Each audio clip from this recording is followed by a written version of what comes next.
With those many remarks, I wish to call upon the CC Finance to come and give his opening remarks. Thank you.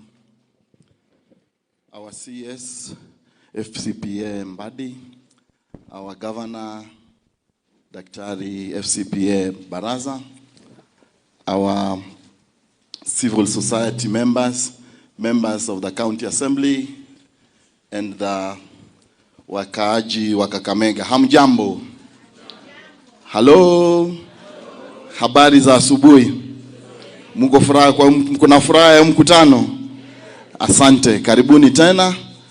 Executive team yenye wako around, pengine you could stand and also wave the executive. Just wave. Karibu. Welcome all. Let me take this opportunity to welcome our Governor, FCPA Fernandez Baraza. You missed. I missed. Oh, you were the one.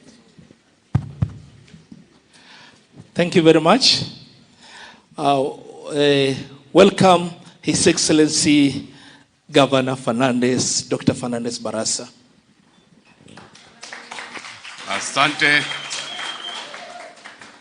ya waziri wetu wa hazina ya kitaifa na mipango ya kiuchumi FCPA John Mbadi, my professional colleague, PSs wetu wote ambao wamefika siku ya leo, PS Odede na PS Makoha, County Commissioner wetu Bwana Onesmus, MCAs wote ambao wamefika siku ya leo, civil society, wanahabari wote, mabibi na mabwana, hamjambo.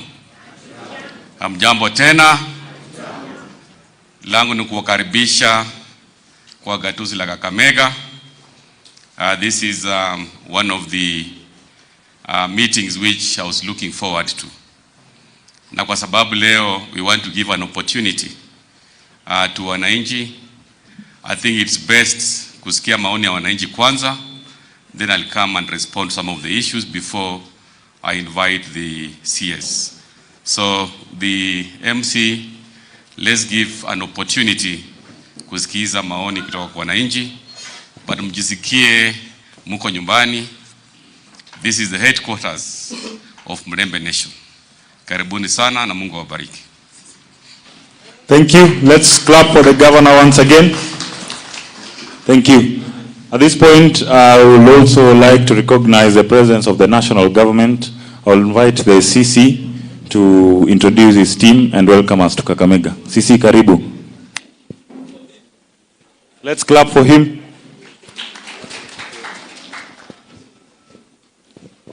Thank you, sir. Kwa mgeni wetu wa heshima kwa siku ya asubuhi ambaye ni waziri wetu Mheshimiwa John Mbadi, ambaye ni waziri wetu wa hazina, pamoja na wa principal secretaries wote wa investment, Bwana Odede na Bwana Makoha, His Excellency the Governor for Kakamega Mheshimiwa Fernandez Baraza, the MCAs who are present here, na waalikwa wote, hamjambo. Mine will be very short. I want to take this opportunity first on behalf of the Regional Commissioner to welcome you to Magarini Hall. This is the residence of the Regional Commissioner's office, and we are happy this morning that we are hosting this event here. Number two, on my own behalf, let me take this opportunity to welcome you, Waziri, and your team. We are quite excited to be here this morning. We got a short notice, but we are up to the task. And you can see the excitement and the euphoria that is in the house. We are ready in order to listen and to understand the programs that the government, the national government is implementing, so that we have this kind of engagement. And with me, I have quite a number of officers from the national government. I'll start with the county security team. Can you stand wherever you are? Those who are in uniform, can you salute? We are 5 of us. They are here. Then we have the district commissioners the deputy county commissioners who are here. Can you salute Mr. Murray and your team? The SCCs who are here and the rest of the team. Watu ya treasury pia wako. Can you stand? Ama wako pale nje ndio wanapangana. Kwa hivyo waziri, tunakushukuru sana, tunakukaribisha so that we have this kind of engagement. Karibuni sana. Kakamega is good. We are doing well and we are happy. Thank you, sir. I want to take this opportunity now. Let me hand it over. I was almost inviting my boss, the PS. Thank you. Thank you. We must not forget that this is a people's event. We are here because of you. You're not here because of us, right? Yeah, the delegation has come here to listen to that we have to say. So at this point, allow me to set context. We have a culmination of different stakeholders in this place. We have the youth, we have bunge la wananchi, and we have the business community. By a show of hands, let me see the business community attending this forum today.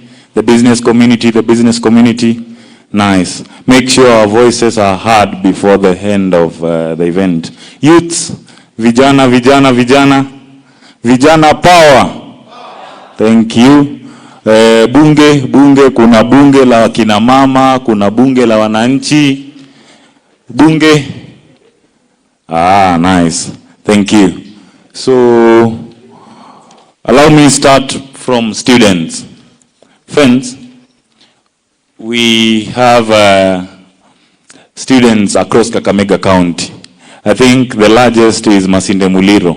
Students from Masinde Muliro. Students from, I can see some who attended the National Students Budget Forum launch in Nairobi. I can see the likes of Valentine there. We also have a representation from KMTC. KMTC, thank you. We also have a team from Nairobi.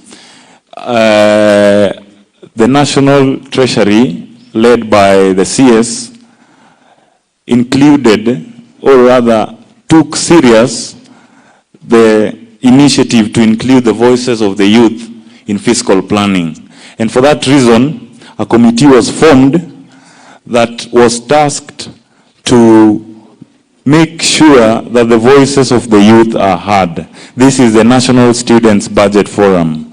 They are here to take report, they are here to note down that which we say, and make sure that these sentiments find their way into the next financial budget, that is budget 2026-2027. So allow me to introduce that delegation. They are seated right here. They could just stand, please. From the far end, that is Joel Alo, he's the national coordinator. We have Quinta Beverlin, that's the vice chair. We have Obade Joe, the lead secretariat. And then we have Awelo in charge of logistics. And then finally we have our chair, Okech Solomon Aira. Hawa ni vijana wa waziri. They work with waziri across the country, not for any other reason, but to make sure that that which the youth are saying, they have taken them down and they are noting them, and then that will find their way into the next budget. Thank you. Why are we here today? Let us set context. We are here today, culminatively, I would say public participation. But this public participation is enshrined within the people.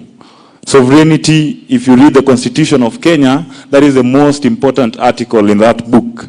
The power belongs to the people. You can see the context of our sitting. It is the people that are here with us. They are our bosses today. And we are seated down here to listen to them. So make sure that if you're given the chance to come here, represent your stakeholding very well and make sure that that which you say is taken into account. Right? So finally, he's clapping for you. We can all clap. Thank you. Nice. At this point, allow me to welcome the first stakeholder, that is the business community. who will be represented by Peter Musombe Juma. Let's clap for him as he comes.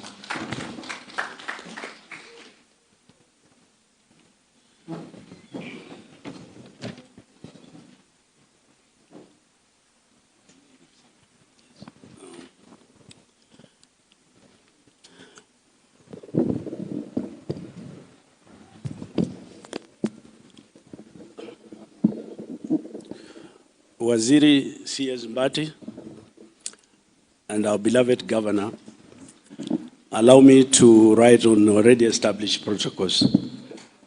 On a lighter note, I always thought Waziri was one of us. I even looked at his face and thought he has deep roots in Western. So welcome home. Thank you.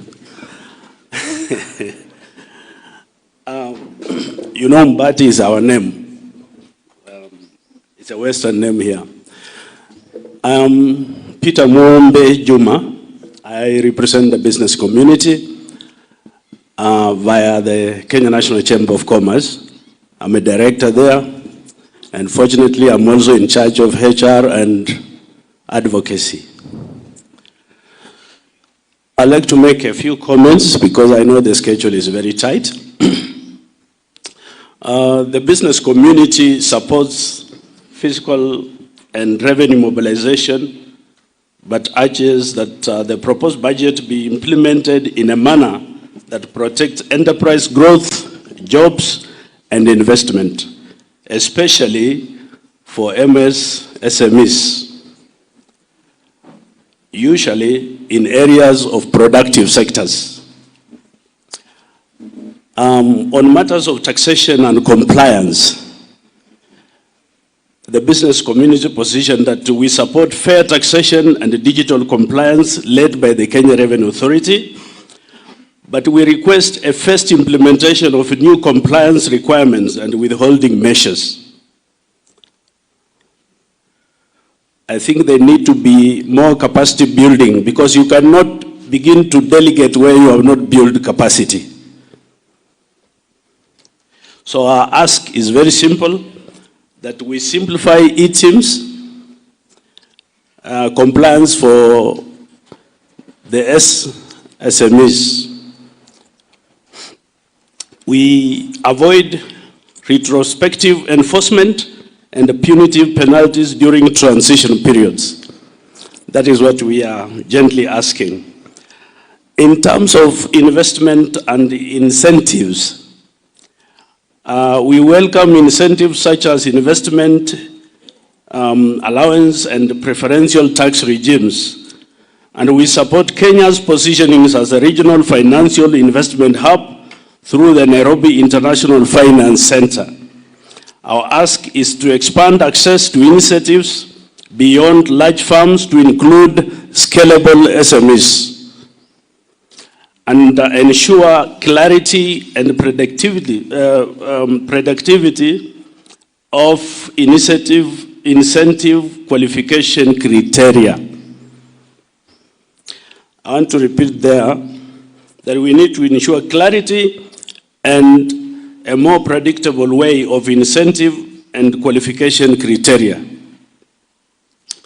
In terms of sector growth and value addition, we strongly support budget focus on agriculture, manufacturing, ICT, housing, and infrastructure.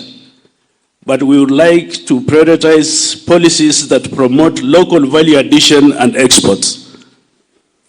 So our advocacy question is, is to protect local manufacturers from unfair imports. And also, maintain VAT relief on essential inputs and productive equipment. And Waziri, you promised that you will reduce VAT. If you reduce VAT, there will be more compliance and there will be more inflows into the kitty. I dare you to try that. You will be very popular and the country will be prosperous. For SMAC and formalization, We agree on the need to broaden tax base, but caution against overburdening small businesses. We would like support for turnover tax as a simplified regime. Our advocacy question is to provide incentives, credit access, procurement preferences, training alongside formalization. We would like to harmonize national and county levies to reduce multiple taxation. This one, I think, also falls in the purview of the MCS and our beloved governor, that we are likely to be doing multiple taxation legislation. So we need to be involved to be able also to put our in thoughts there. I'm almost through. In terms of infrastructure and cost of doing business, we support continued investment in roads, energy, logistics, and digital infrastructure. And Waziri and Governor, if you want to help Western Kenya, please ensure the road that passes through Kapsabet to Bungoma, through Sichirai here, through the forest, is really upgraded, because Kakamega is a sleeping giant that is sandwiched. We don't have a major highway passing through, and it will reduce transport costs and travel time considerably. Okay. Now, let me just finish, because so the business community calls for a balanced budget approach that strengthens revenue while guarding enterprise sustainability, employment, and competitiveness. Collaboration between government and business is essential to achieve inclusive growth. So our core message is tax compliance must grow alongside business growth, not at its expense. Thank you very much. God bless you.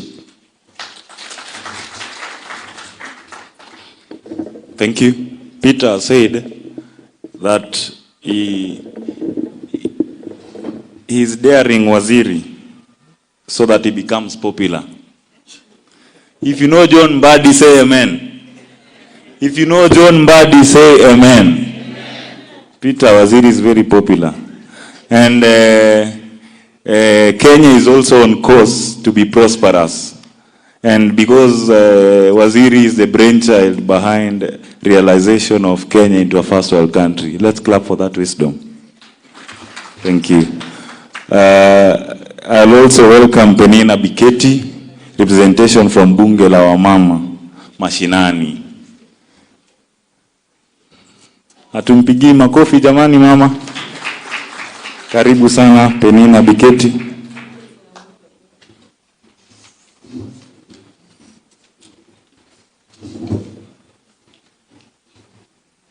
Mutaniruhusu niongee kwa lugha ya taifa. Waheshimiwa wetu wapendwa waliofika hapa, gavana wetu, waziri wetu, hamjamboni. Waziri, karibu nyumbani.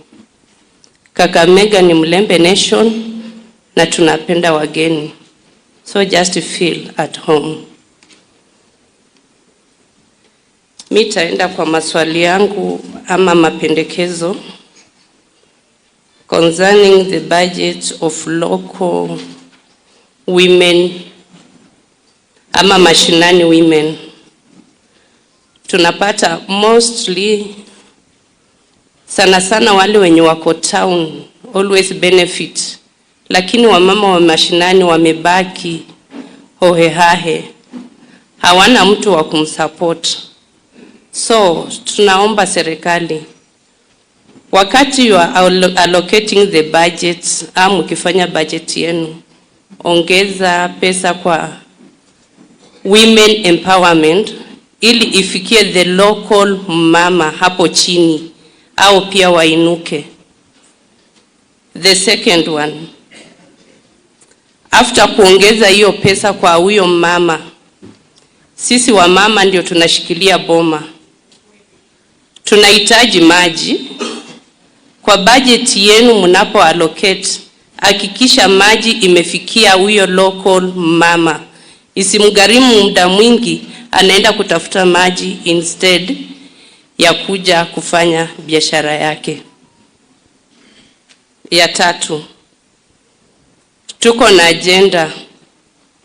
Mnaona sana sana wamama wanauliwa, wanapigwa. So tunaomba wakati mna allocate the budget, ikuwe na sensitization kwa yule mama hapo chini. Ajue anapoona kuna danger, atajitetea aje kwa wale, ama atafikia aje usaidizi wake. Juu atatoka mbali, anakuja kufika, hajapata msaada. So tunataka sensitization juu wanaingia kwa watu wenye hawawasaidii. Anakuambia nitakupeleka mahali fulani ambapo hawezi saidika. Ukienda kwa ule mtu wa karibu, kama ni mwanaume amemtesa, huyu mwanaume anatoa pesa kidogo, mambo inanyamaziwa hapo katikati. Sasa tunataka budget iongeze kwa huyu mama apate haki yake. Generally, tunaomba serikali kwa budget yenu ongeza budget ya strengthen public finance management system for gender equality and women empowerment.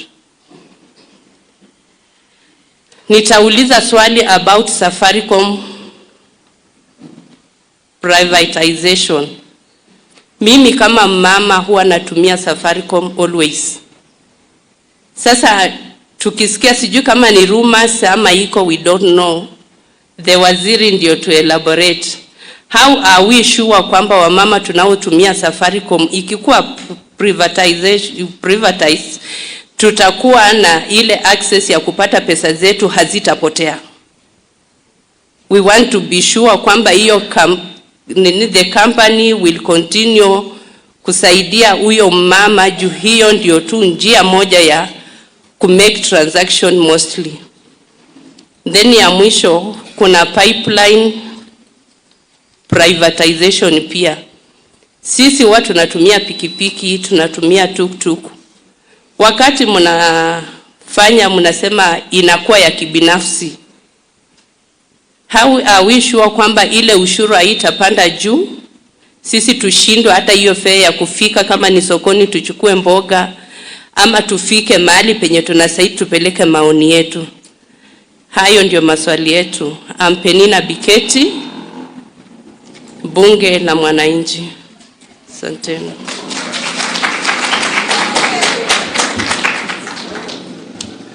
Asante sana Penina kwa hayo mengi na machache.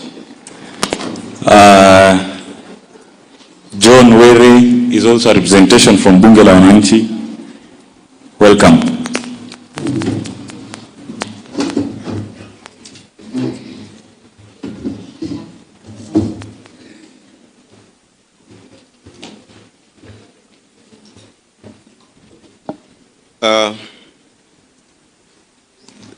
The Cabinet Secretary, Minister of Finance, His Excellency the Governor of Kakamega, and all guests who are present today, good morning. My name is John Were. I've come to represent Bunge la Wananchi. Bunge la Wananchi is a lobby group that has weekly sittings in Kakamega town here, and I invite all of you to come and join us and get to know what we are doing. But more specifically, I'd like to thank the Minister of Finance. This is the first time I'm interacting with the Minister of Finance one-on-one. I would say one-on-one because others are like, when they become ministers, they become bureaucrats. You cannot rig them when you want to. Otherwise, I want to thank you so much for opening up that office and for coming here today. Please keep it up. Two, we have a few concerns as Bunge la Wananchi. One of them is, and Bwana Minister, I'll ask you this question. Why did you choose on Safaricom and Kenya Pipeline Company for privatization? Why not the others? Why the two only? maybe you need to tell us why you zero down on the 2. Then 2, what are the safeguards in terms of, ring fencing the money that is going to be raised out of this process? How will you ensure that the money is safe? Is not, stolen, for lack of a better word, by the cartels of this country. We don't know where they operate from. And 3, what wamesema kwamba you're one of us in terms of, where you come from. You look more Luo than Luo, or Suba for that matter. Now, if I may ask as I'm not a politician, but I'm just asking a question. In this privatization of Safaricom and Kenya pipeline, is there anything for region? If I may ask, and when I talk of region, I mean you're also part of it. Tutapata nini kutoka hapo?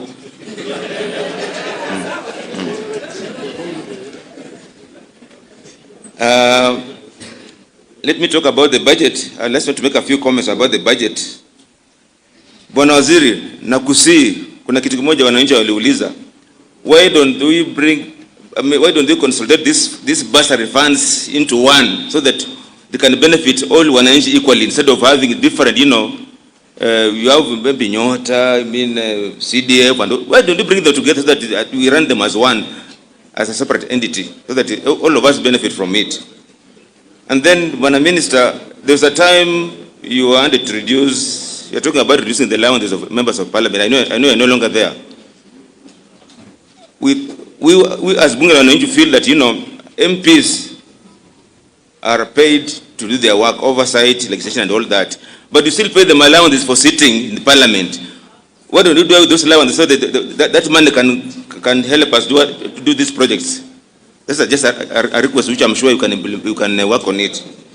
And then, kuna kitu ingine about, this e-government procurement. I heard you talk about it with a lot of, steam. I'd like you to put in more effort so that we go digital in terms of procurement and all the government services, because we shall save a lot and also cut on corruption. And especially, I'm concerned about the Ministry of Lands where now everything is done manually. Is there a way you can ensure that, the Ministry of Lands, we register the services so that when I get quality service, instead of, people hang around the corridors here and asking for money from old mamas from the village. Last but not least, I've been in public service and I'm now out of it. What I'm seeing now in the public service is different from what I used to see when I was there. And, Bwana Minister, you are very lucky that you have been in both places. You have been in public service, you have been a member of parliament, and now you are a cabinet minister. I'm sure you are seeing this ministry in a broader, space than you used to see it. Therefore, as an outsider, I feel and I believe that you are doing a good job because you are very open and articulate on issues pertaining to the running of the finance of this country. Because, as I said earlier, we ndio waziri wa kwanza to come on the ground and sit down with us. And I want you to go further. Ukipata nafasi, kuja ukaa na bunge la wananchi hapa. Na ukuja na governor tafadhali. Tuulize maswali na tupate majibu. Shall move faster. I think I don't want to. Lastly, there's this issue of bunge la wananchi. These groups, people think they're there for political purposes. Sisi, we are non-aligned in terms of politics. We are neither in government, we are neither in the opposition or in government. Please, we'd like you to come and engage us so that we see how best we can run this country.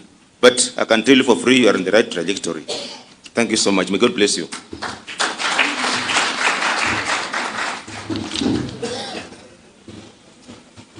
That is John Were.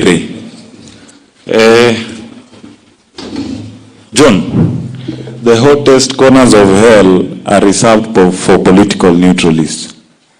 There is no way you can say uji uko opposition, uji uko kwa serikali. You have to belong somewhere. Kakamega, are we somewhere? Yes. Tunajua tuko wapi? Asante sana. So, at this point, I think we are getting to the youth. The youth the largest demographic in our country. And we have to appreciate the role of the youth in the day-to-day activities of the government. You know, I think when I was setting the context, I did not explain why we are here.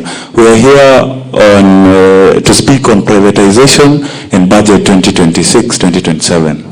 So this time the youth will be at the center of it. Our voices must be heard. And I implore you, the youth, as a representative, come to speak, yeah? Understand what privatization is. Understand how can your voice be impactful in the next financial year. It is very important that we read these things, we go through them. We don't just have an overview and then you want to stick to rumors. So let us be very impactful this year, so that when budget will be read, we stand at a point where we say, we know that which the budget entails, we know what it is in there for us, and we appreciate the role of National Treasury in inclusion of the youth matters fiscal planning, right? So I would like to welcome the representation of students. The first one is KMTC. That will be Mercy Ambassa. Let's clap for Mercy as she comes.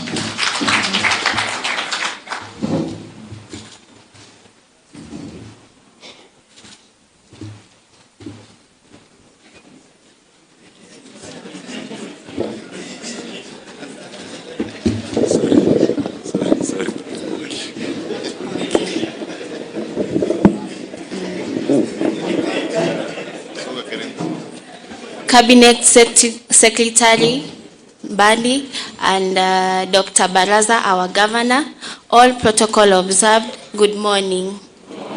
So my name is Mercy Ambassa, a clinical medicine student. I'm in third year, doing my final year this year. I'm here to represent the Kakamega Kenya Medical Training College. I'll be talking more about on the medical sector, because that's what affecting us. So we were given a heading on budgeting, privatization of Safaricom and privatization of pipeline. I'll just say more, just a brief on what I know concerning that. Concerning budgeting, I'll start with it. On budgeting, I'll talk about two things, the education funding and health sector budgeting. I'll really be personal on this because this has really affected us as an institution. On education funding, I'll be more on the health sector. For us as a Kenya Medical Training Sector, the training college, actually for us, we usually get our help funding very at a delayed, it usually comes in a delayed point. You see that we will really apply like based on the university and also us also apply for it. But you find that our colleagues will start complaining that the universities have been given, their money has been allocated, but you see for us, it's delaying. And you see for us, we have to, when we do our exams, for us to be qualified to do our exams, we have to finish our school fees. And then you find that this delaying of the help financing, it's really affecting us. Some of us, we are even forced to defer. And the other thing is based on lecturers' payment. You see that it's delaying, it's affecting our classes. Even on the health sector budgeting, you find out that when you go to our clinical practice, you see we are allocated in different ward rotations, but now you get, when you get to a certain clinical ward, you find that the supervisor in there starts complaining that your institution is not paying us. And when you go deep to search into it, that you find out that there is poor budgeting, which may have resulted to poor allocation of funds. This has really affected us. Yes. On privatization of Safaricom, us as clinical us as medical students, we are also directly affected on it.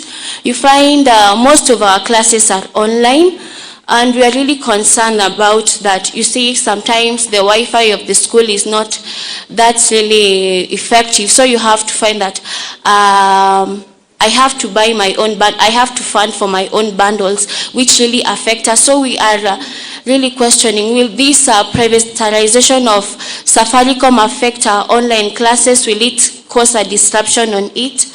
Also on this, we have embarked on jiunge payment of our school fees, and most of the time we find out that we are paying using the M-Pesa.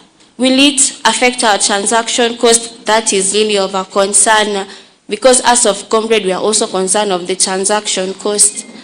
On privatization of pipeline, I don't know much about it, but I know that a better privatization will really focus on stabilizing the fuel prices. So for us, if the private sector gets that much of a percentage, it will really affect us. I'll just give an example. It will give a sharp rise also on the transportation.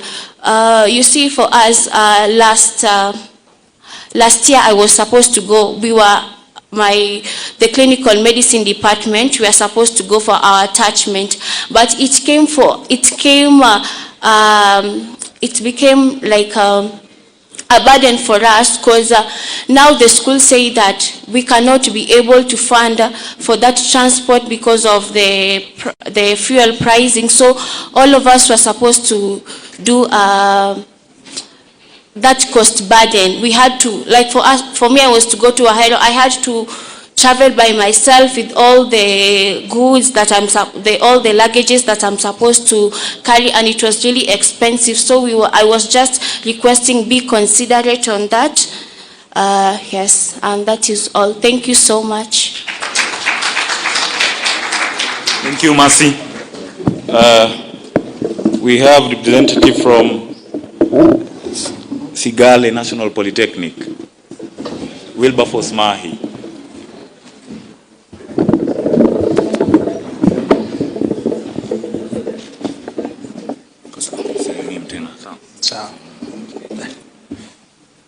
Say your name.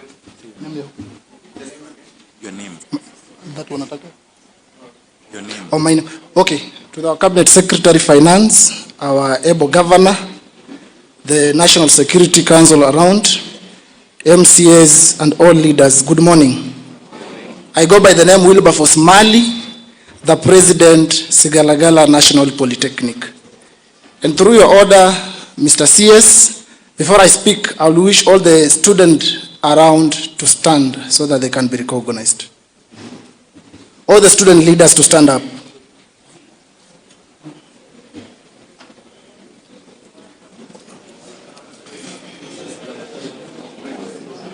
All comrades, not all the comrades. Comrades, power! Power! Comrades, power! Power!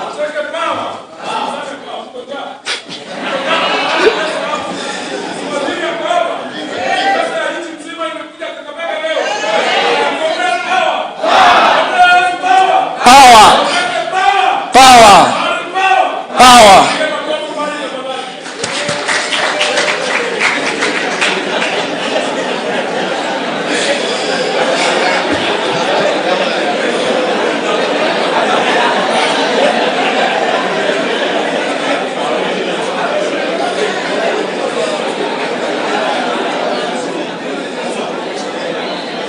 Okay, thank you. And I'll go direct to the 2 to 3 points that we need to share out.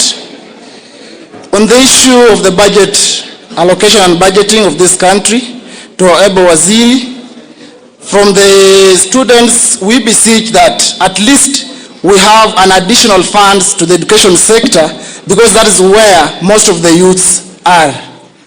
Because number 2, you find that you allocate less funds in terms of the scholarship and the help, yet if I give you a live example from the institution where I lead, we have a population of around 20,000, and since last year, we have not received any government scholarship funds. So how do you expect the students to catch up and have a learning that is very smooth? So we beseech, when you are doing this financial year, have more additional funds in terms of help and government scholarship to these tertiary institutions. Number two, I remember last year when we were in the Jukwaa la Usalama and the Jukwaa la Usomi forums, we advocated for more funds to be added to the county governments so that the county governments can be able to put the street lights that are going to help the security sector in these institutions. So in your honor, we beseech that you also add these counties more funds so that they can put more street lights, because our students are suffering when it comes to security matters. And another thing that we need to address when it comes to the budgeting of this country, we'll see that we've heard the government is advocating for what we call the National Infrastructure Development Fund.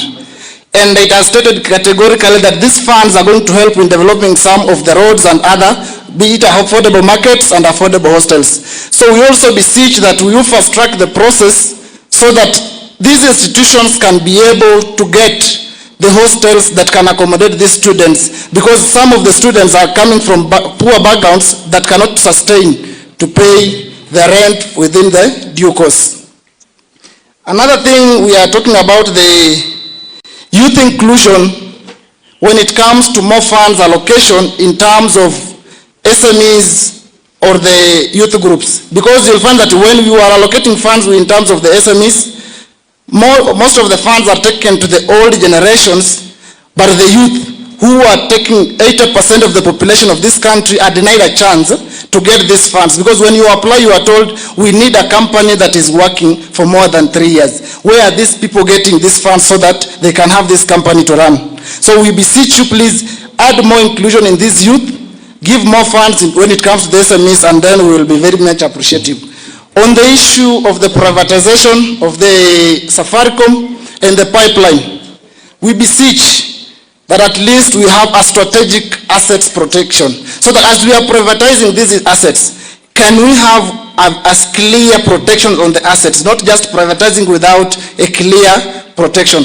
Another thing, we need transparency and public participation, because you just read in the newspapers and you are told that we've privatized Safaricom, we've privatized pipeline. So as a youth and as comrades of this great country, we beseech that at least you have a talk with us the way you've had this one today, so that each and every person in this country may be able to understand each and every step that is being partaken in each and every activity. Also, as you are doing the public participation, you also involve the lower class, because they also add the value to this economy. Lastly, as you've had this conversation, I'd like to say that this will not be the last conversation with the young people, but we beseech that coming in the future, we also, just students alone, have a talk with you so that we can share these conversations together. We can shape this country together for the betterment of tomorrow.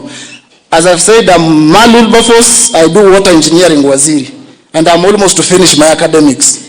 In case of anything, we need to develop this country together. Na nikipewa chance hapo mbele siwezi kataa. Asante. Thank you, Wilberforce. Asante sana.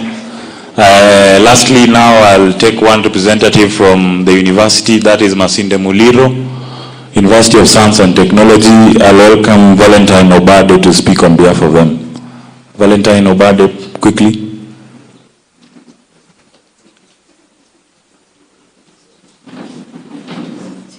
Let's clap for Valentine as he comes. That is the largest university in the region. Masinde Muliro, University of Science and Technology. Valentine, quickly.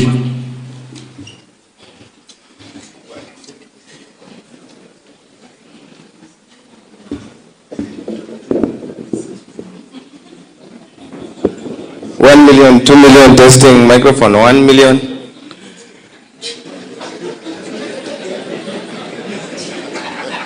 I believe that this meeting was to be fiscal as possible. Cynthia, I'm really grateful first to the Almighty. Thanks for my mannerism of taking a back seat, but as you know, that we are told that the highest level of studies, because I believe that learning is continual and never ceases, is at the university. But when I have got my elders and the spaces are relating, as a wise man, we do what? We bend the knee. So I bent the knee and we were there.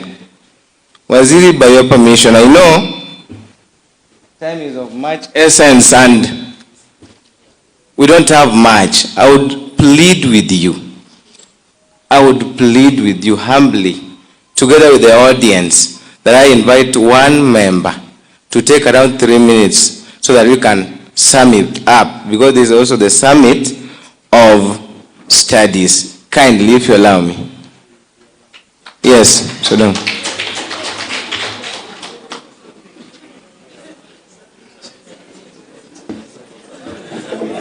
To Waziri FCPA John Mbadi, the governor of Kakamega, FCPA Fernandez Baraza, the MCs around, the National Student Budget Forum Committee led by Bwana Aira, the comrades around, good morning. Comrades, power! Comrades, power! Comrades, wisdom! Comrades, two-term! Comrades, two-term! I go by the name Odongo James. Odongo James is a student leader from Masinde Muliro University. I come from Siaya County, the county of legends. We are still mourning Baba, though I don't want to touch there. And for that reason, I want us to take 1 minute of silence to kumbuke Baba.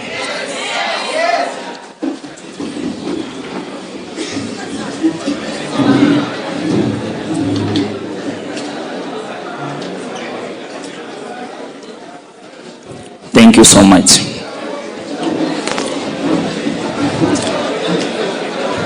Now, Bwana Waziri, the man before you is not just a student leader, but also someone who people depend on for direction.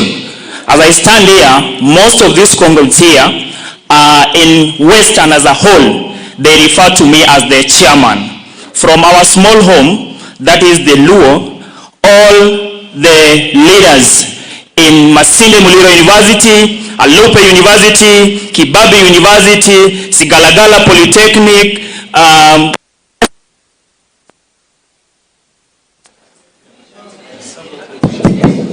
thank you. I am their chair. And so,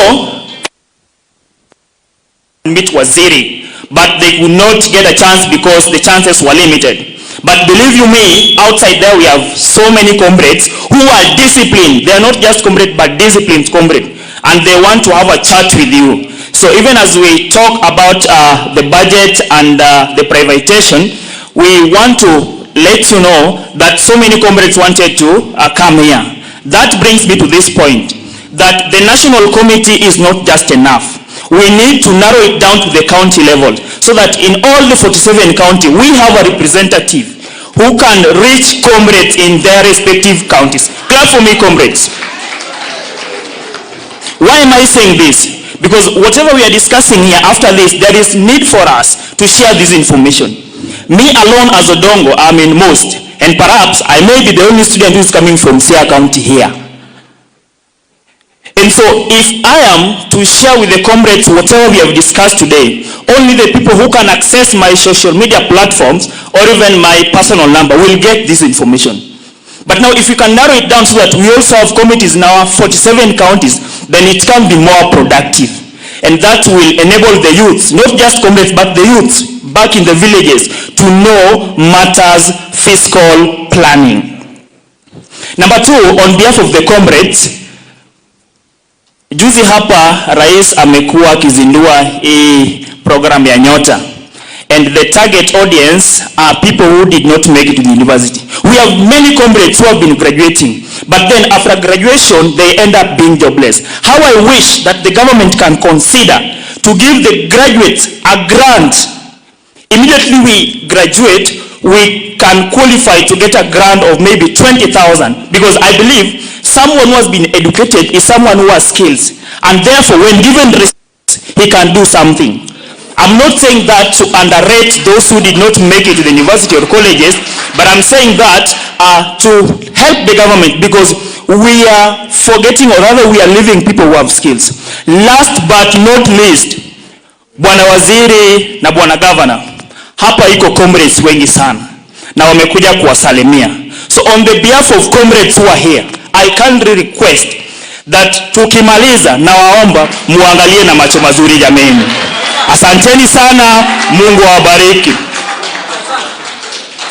Nikisema one tunasema two term. One, two term. One, two term. Baraza, two term. Baraza, two term. Mbadi, two term. Mbadi.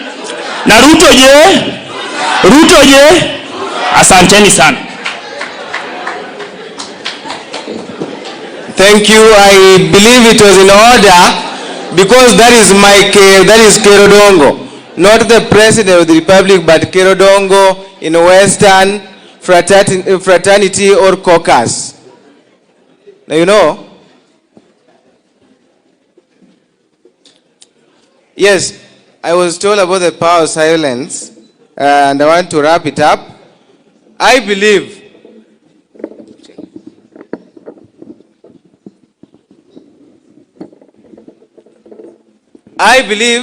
that the youth carries the vigor of this nation, while Wazee carries the wisdom.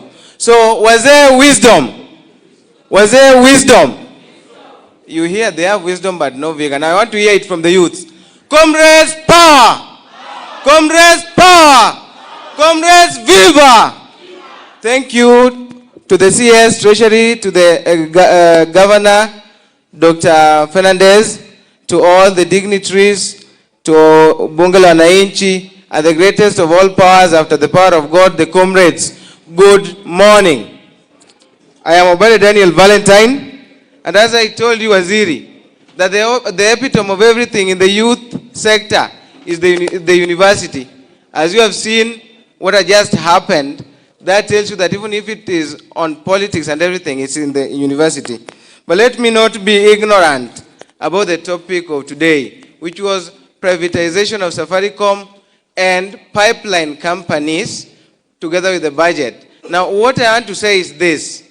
Before, we have been acting ignorantly. People have been acting because they do not know the gist of whatever it is.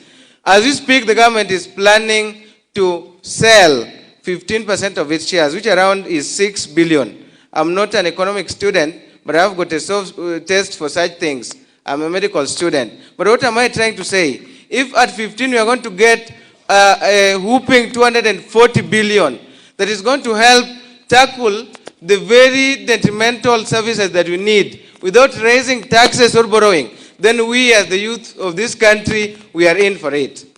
I believe this is the discussion that we people should do what? We should look unto. Not just hearing when someone yaps and says that, you know, things are going to be your Safaricom is going to be sold.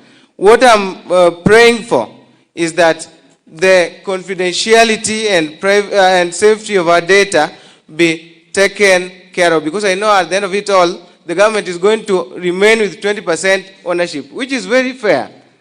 Lastly, as I finish, Waziri, there's a verse in the Bible, Revelation 2 verse 19, which says that I know thy works, I know thy patience, I know thy faith. Many people don't know truly how a good workman you are. I am from Super South, and I can tell them, because apart from that, you are a trailblazer. Mr. John had just said here that there is no one that has ever come, there is no CS that has come and talked to you. Otherwise, Mungu akubariki, tuwe pamoja. Nataka kusikia salute za comrades, and I'm the incoming president of MUST 2026, 2027, and we will continue working together. Comrades power! Comrades power! Mungu awabariki.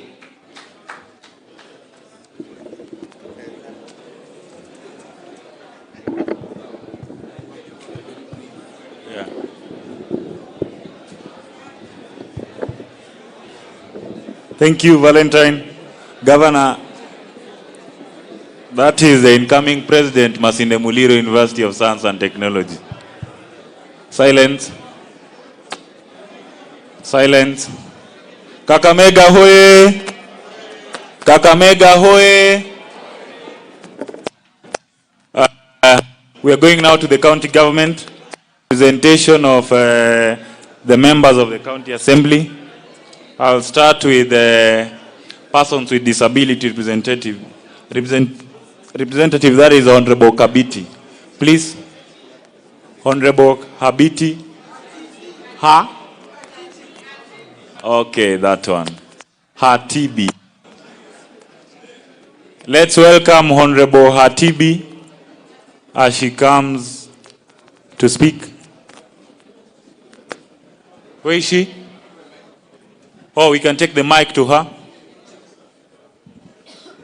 The mic is coming. Let's clap for Honorable.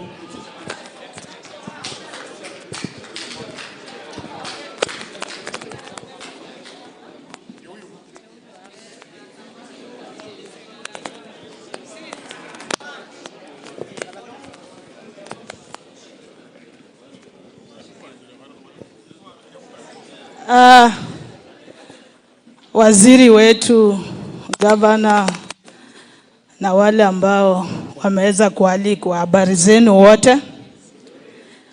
Kwa majina naitwa Roselyn Katibi Akoi, na represent person with disability katika bunge letu la Kakamega County Assembly. Jambo la kwanza nataka nishukuru waziri kwa ajili ya kuja Kakamega na kupata maoni yetu. Walemavu wangapi wako hapa? Inua mikono. Tuko walemavu 1 2 karibu 4. Waziri, nafikiri ya kwamba ni vizuri pia tukiwa na mkutano kama huu walemavu waakilishwe vizuri. Na tukiangalia tena katika paneli ya waziri, pole, sijaona wakiakilishwa hapo na mlemavu. Ambapo najua kwamba katika katiba letu yafaa tuwe na 5% yetu.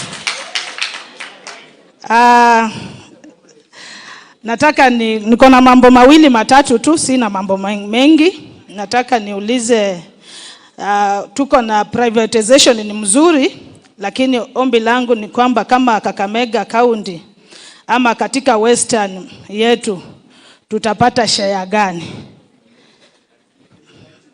Na ni kampuni gani ambazo zitakuwa privatized? Ni vizuri tujue hizo kampuni na tujue share yetu kama Western tutapata nini, na walemavu tutapata nini. Jambo lingine ni kwamba wafanyikazi wetu ama wafanyikazi ambao watakuwa wanafanya kazi katika hizo kampuni, tuko na surety gani kama sisi watu wa Western tutapata hiyo kazi, tutaweza kuingia katika hizo ajira. Jambo lingine ni kwamba ni vizuri tujue ni walemavu wangapi wataweza kuandikwa, kwa sababu wakati tunapofanya mambo ya advertisement, walemavu wameweza kusoma, na pia kuna wale ambao ni vizuri ya kwamba tufanye nini, wakuwe katika kitengo cha mbele kuandikwa, ama katika ile 5% yetu tu katika hizo nini tupate. Alafu la mwisho ni kwamba privatization should be open and transparent, and the possibility bidding and printing should be open, ili walemavu wakaweze kupata hizo ajira. Hata kama ni polisi nini, walemavu ningeomba kwamba sijaiona mlemavu akiwa polisi. Kwa hivyo naomba kwamba mtukumbuke. Unajua ni vizuri, unajua naongea hivyo kwa sababu waziri yako hapa. Msitutenge sana. Asante.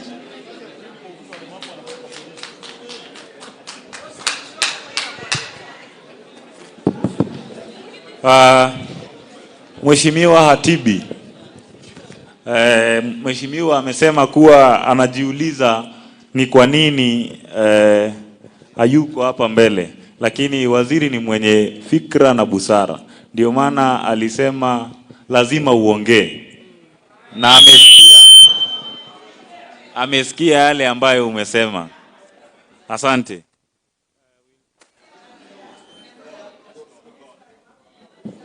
We'll also have another representative from the County Assembly, that is Honorable Akosi. Honorable Akosi, you can come quickly.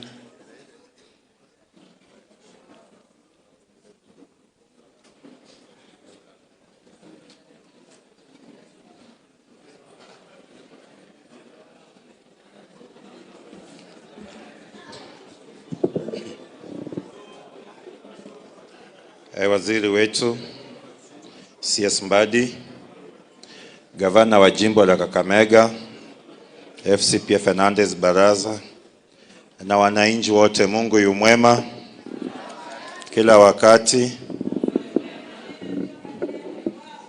Kwa majina naitwa Boniface Akosi. Mimi ni MCA wa bunge gatuzi la Kakamega, wadi ya Shinoi Shikomari Sumea kule eneo bunge la Navakholo. Kwanza kabisa, kwa ruhusa ya naibu wa spika, naomba kusema tumekuja hapa waheshimiwa, na pia tulikuja na wafanyikazi wa bunge la gatuzi la Kakamega ambao hatukuweza kuwatambua. Tunaomba tu waweze kutambulika kuwa wako pamoja na sisi. So may the staffs of the County Assembly of Kakamega be upstanding for recognition. Yes, those are our think tanks. And whatever discussion we are having here, those are the ones who are going to put it into a functional document. We appreciate your presence. Thank you. Waziri, we want to appreciate for the session we have here.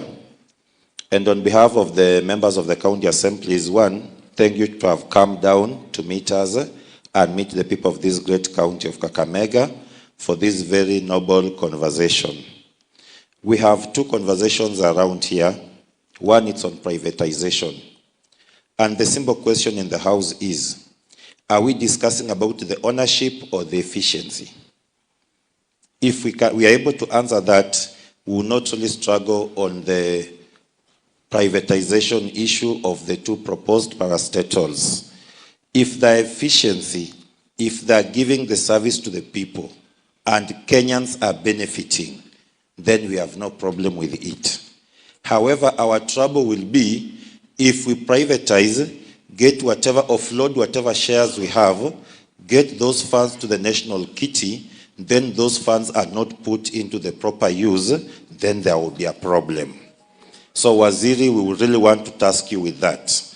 Whatever that is being collected and taken to the national kitty, we are just openly asking, let it be put into the proper use, because what Kenyans want are better services.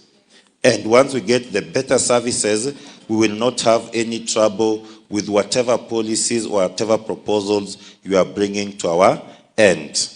We shall reciprocate by supporting the cause. The government has never been in the business of making profit. The government has always been in the business of giving service to its citizens. So we appreciate for your coming, and because you sat and you have real economists and planners around the ministry, I know they're giving you the right advices that will see Kenya move forward. About budgets and making process the 2026-2027, again, another question in the House is a simple one. There is budgeting and there is the implementation. We make so many proposals during the budget making process. Some we get to see them, many we never get to see them put into action. So our prayer will be, as a people, especially the Western region, for a very long time we felt we've been sidelined, tumeachwa nyuma. Whatever programs we are proposing, we are saying we appreciate this government However, we will want to see many of the programs that were started being completed. And once that is done, again as a people, we will always support the process. But if we come during the budget making process, make our numerous proposals, and we don't get to see them being implemented, that's when we always sometimes see people look like they are resisting when they're just saying, we made a number of we made a number of proposals that have not been materialized. However, I work with the County Assembly of Kakamega, and we really want to I want to appreciate the youth leader who so recognized our fallen hero, Baba Raila Amolo Odinga. I belong to UDA, but we are in broad-based government. Raila Amolo Odinga was the father of devolution. If we really cherished and loved Raila, let us protect devolution. Devolution today, counties are the biggest employers today. And for us to defend devolution, Waziri, now that you are here, we can never be functional. You know, functions as accompanied with the resources. We have continued to experience delayed exchequer releases. However, this government has tried compared to the previous regimes. On that one, because I worked with the County Assembly of 1722, 2227, to be very honest, you are giving your best. However, we continue to witness those delays. But Waziri, the problem is not just about the exchequer release. For the governor here to be able to implement whatever proposed projects, resources must be made available. There is another office that you must raid and address, the Office of the Controller of Budgets. That office, it has a lot of bureaucracies that the exchequer may be released on the 15th of this month and funds will be accessed after a month.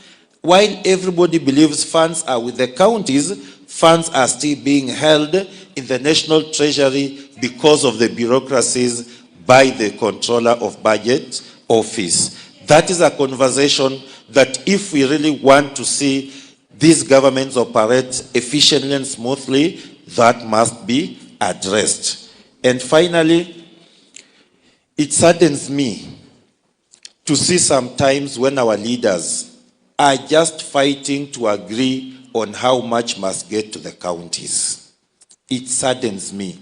Waziri, you can be the savior here. If they are proposing less, you give more. So that you confirm to them that there is this money. But if you are the one who tried to negotiate hapo waambie ndeni mtufinya hapo hivyo, these counties are serving the very people this national government is serving, and we want the best for these people, and the best can only come accompanied with the resource allocation. With that much, I want to thank you. Mubarikiwe sana, mimi ndiye Akosi. Thank you. For gender parity, finally we'll welcome Honorable Victoria Zila. Let's clap for Mheshimiwa as she comes.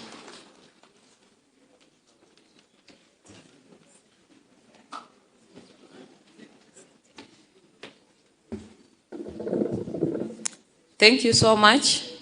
Our Cabinet Secretary, Treasury, Honorable Mbadi, my able Governor, Dr. Fernandez Baraza, all stakeholders present, good morning.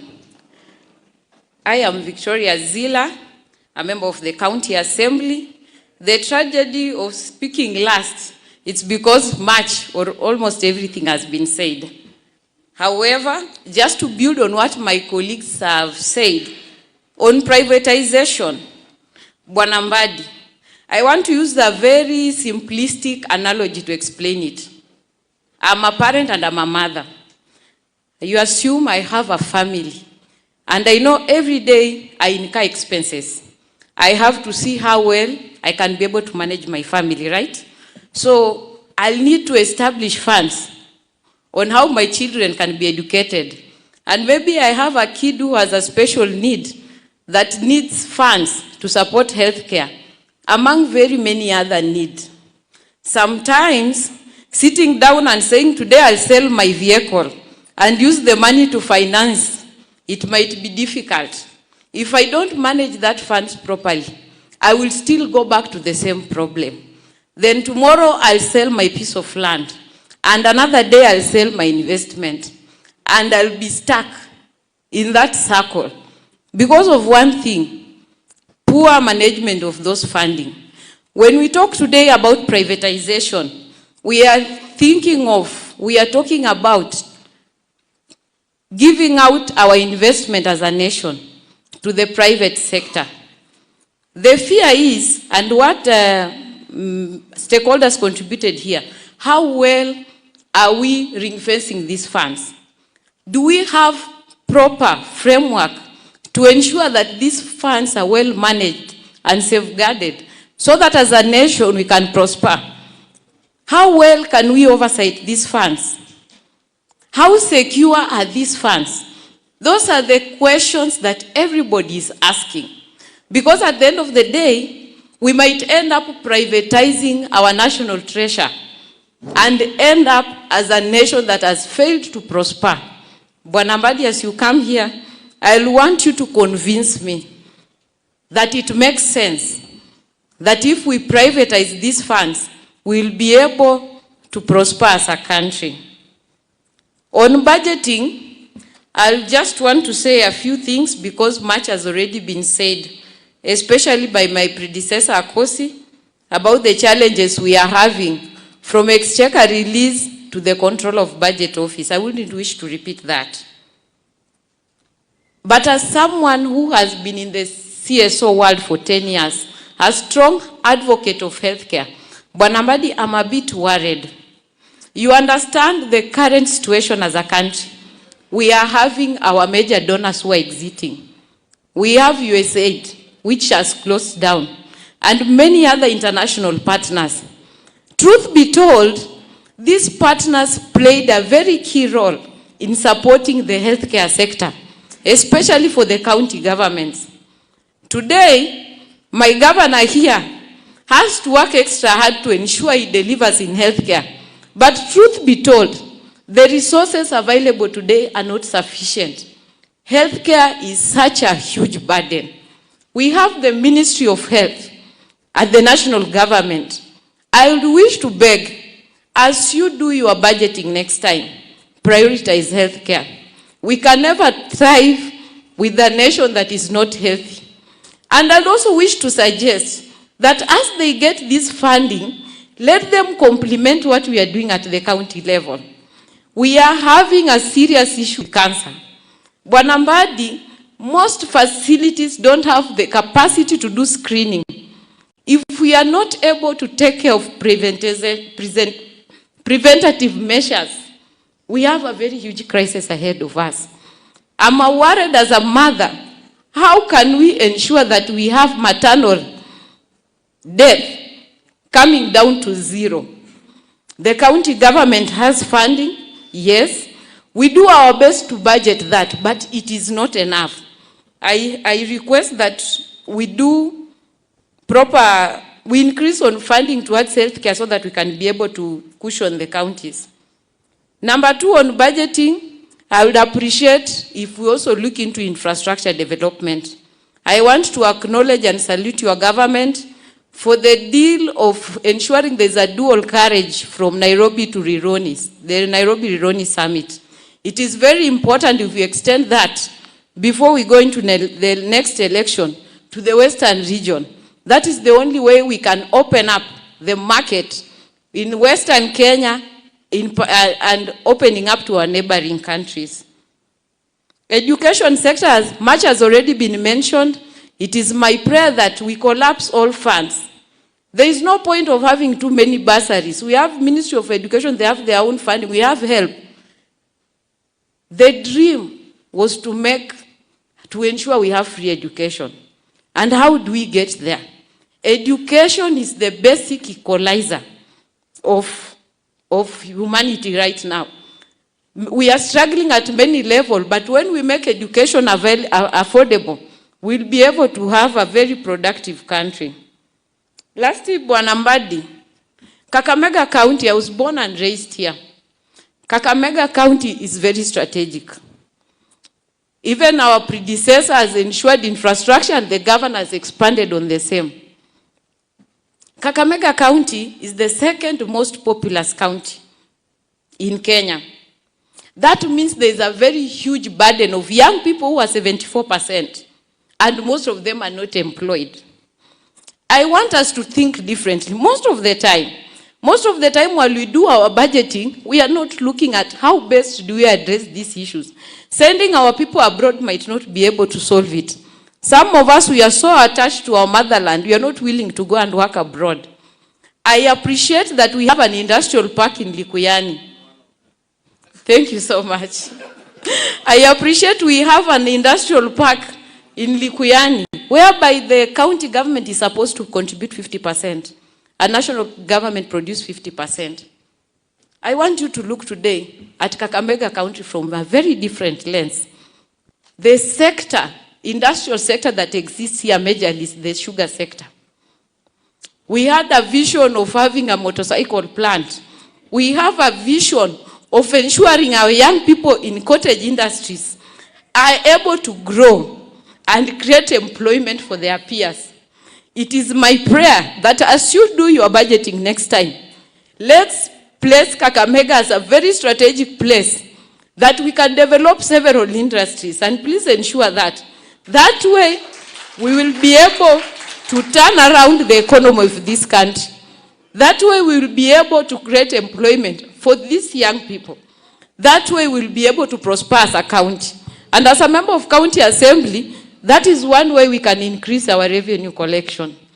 Lastly, allow me mention one thing, because I'm the goodwill ambassador of this project. We have a plan to establish a 2 billion worth aquaculture center and research institute in Matungu. I want to appreciate my governor here. He has been kind enough and he has donated 25 acres towards that development. This is a project under Kenya Marine. Kenya Marine has heavily depended on donors to ensure they expand on this sector. Kakamega has a great potential for aquaculture. So I want to beseech you as you do your next budgeting, beyond us waiting for them to be supported by World Bank to bring this dream to life, kindly prioritize funding that parastatal so that they can also actualize this dream. And we will really appreciate.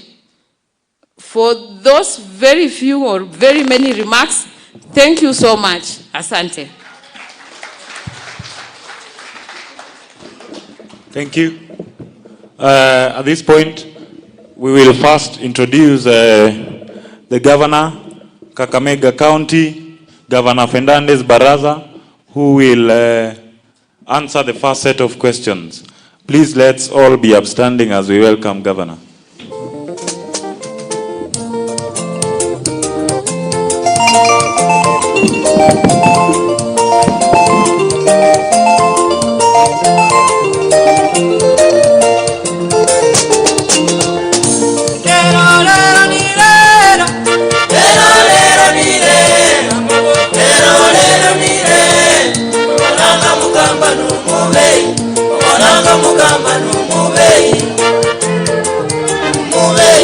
Thank you, asanteni.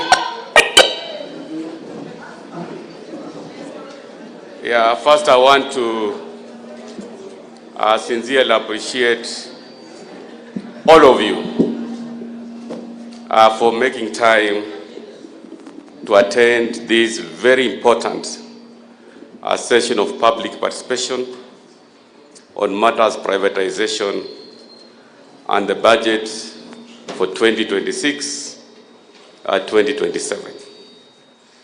Bwana Waziri, before I delve into the specifics that require my attention, I want to appreciate you because you are one of the CSs who has really revolutionized the budget making process, and by coming down here to meet wananchi, that's really a plus for you, and I want to laud you for that effort, and also to appreciate our students from Sigalagala, KMTC, na pia what you are most.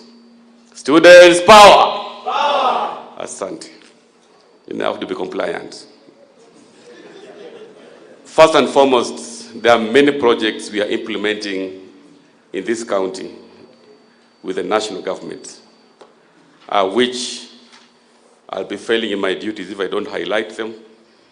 We are implementing Buhungu International Stadium with national government.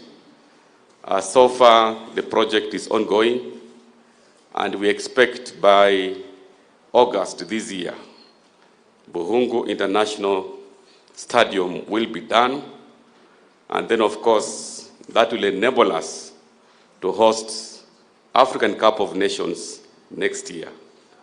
Hapo tunasema ni, we are also implementing jointly with national government the Kakamega Level 6 hospital. The government has put in 1.2 billion Kenya shillings. This is a 750-bed capacity hospital. It is going to be a referral hospital of its kind in this region. We really want to appreciate the President for his magnanimity to make sure that this project is completed this year. By September, hopefully we shall be commissioning Kakamega Level 6 Hospital, and this will address some of the challenges we have, especially on unemployment of the youth. So wale ambao wako hapa, KMTC, and all the other students pursuing clinical medicine, etc., will have an opportunity. We have 3,000 employment opportunities that will be created after completion of Kakamega Level 6 Referral Hospital. Wapi makofi ya rais pale? Jointly, we're also implementing the industrial park. This is a project that is supposed to transform this region. And the national government is putting 250 million. The county government has also put in 250 million. We are expecting by end of this year that this industrial park, which is also going to be an aggregation center, will be completed, and it will support the supply chain programs and also support our farmers in matters export and agribusiness. So I want really to appreciate national government for the support, because under Article 187 of the Constitution, we must collaborate with national government for purposes of serving our people. Specifically on this occasion where we are having views on privatization and the budget-making process, there are quite a number of issues which have come to my attention. Bwana Peter, the business community, I agree with you on the concerns of harmonizing the taxes so that we avoid the double taxation between the national government and also the counties. The PFM Act is very clear on what is chargeable by the county government so that to avoid duplication. This is the property taxes, land rates and levies. And the national government, of course, has the main budget sources. I think what we'll need to really look at is just to make sure that maybe inter-county levies are harmonized, especially when we have programs that cut across the counties. But on the issue of double taxation, you should not worry because the law is very clear. On the infrastructure, I know the national government has done extremely well. The President commissioned the construction of this road from the airport, Shinyalu, Rondo Junction, up to Chepsonoi. As we speak right now, kazi inaendelea pale. In order to link Kakamega to Bungoma, there is also the C41, the famous C41, kutoka Lurambi, Navaholo, hadi Musikoma. Again, works are ongoing, so that will open up this region and facilitate the business community. Bunge la Mwananchi, Penina Piketty, I agree with you. We need more funds, especially on grants to the women. As a county, we have allocated some funds, but the bigger issue is the vertical share, which if it's increased, then we're also going to increase funding to these grants to women. John, I agree with you that we really need to consolidate the bursaries, the same has really been alluded to by Victoria. This consolidation will help the national government. Where we sit as the county, it's very clear that we don't have the business of giving bursaries. By the consolidation, I know there's some law that is being worked on. It will really be very good so that we don't have duplicity on the bursaries. That is an aspect that we really support. What we want is, one, it has been legislated. It should be consolidated enough to make sure that all the deserving cases, if the fund is going to be administered by the Member of Parliament, then the key issue is the transparency, so that the deserving cases get to be assisted. On the issue of EGP, digitization of the procurement is a good thing because we are going to really address the wastage. What the counties have really been asking for is just time to implement. We need to have a sunset clause so that we can onboard everybody. It's not that we are rejecting or we are opposed to efficiency in procurement. So we really support the issue of EGP, but let's have a sunset clause so that the implementation is not rushed. When you bring everybody on board, including Mama Mboga, and I know Bunge la Mwananchi, Mama Piketty, you are representing Mama Mboga, let them come on board so they're not disadvantaged. Because without thinking through the EGP, some of those specific affirmative action, like the procurement that should be reserved for the vulnerable groups, EGP does not understand that. So when we get more time to think through, then we can create an affirmative action within the electronic government payment system so that it is more effective to improve on efficiency and also to accommodate the special groups. Bunge la Wananchi, John, you don't have to wait for Waziri. Mukini invite, mimi nitakuja pale. Because I like getting views from Wananchi. So you don't have to wait. Waziri akuja hapa, ndio tuwe na kikao na Bunge la Wananchi. Wilberforce, President of Sigalagala, I cannot agree with you more because security of our students is critical. The only way we can improve on security is to have street lighting. And street lighting, the biggest challenge we have is inadequate allocation of funds to counties. And that is why I want to agree with my colleagues who have spoken earlier, that let's resource the counties, because when we have insecurity, the first point of call is the counties. I know it's a function that is domiciled in the national government, but since what we're ground are the ones who really feel the heat. I want also to agree with the summit chair summit. I know we have the apex. Odongo, I cannot agree with you more. The grants za nyota zipewe graduates pia, because these are young men and women, at least to have some bit of acumen in terms of management of resources. So that is something that Waziri can respond to. In terms of the allocation of the budget to counties, Akosi, one of the Apex members, you really brought it out. Summits. You know, Waziri, we have the summit and the Apex. So Kolowana summit pale most, but you have another summit in the assembly. So really, Baba, our departed party leader, was so passionate about devolution.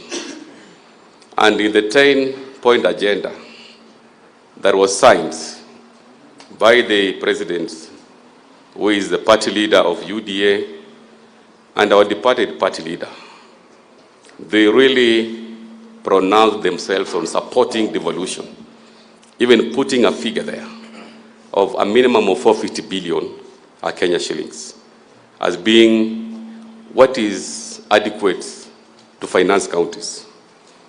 I know I wear another hat as the chair of Finance, Planning and Economic Affairs Committee at the Council of Governors.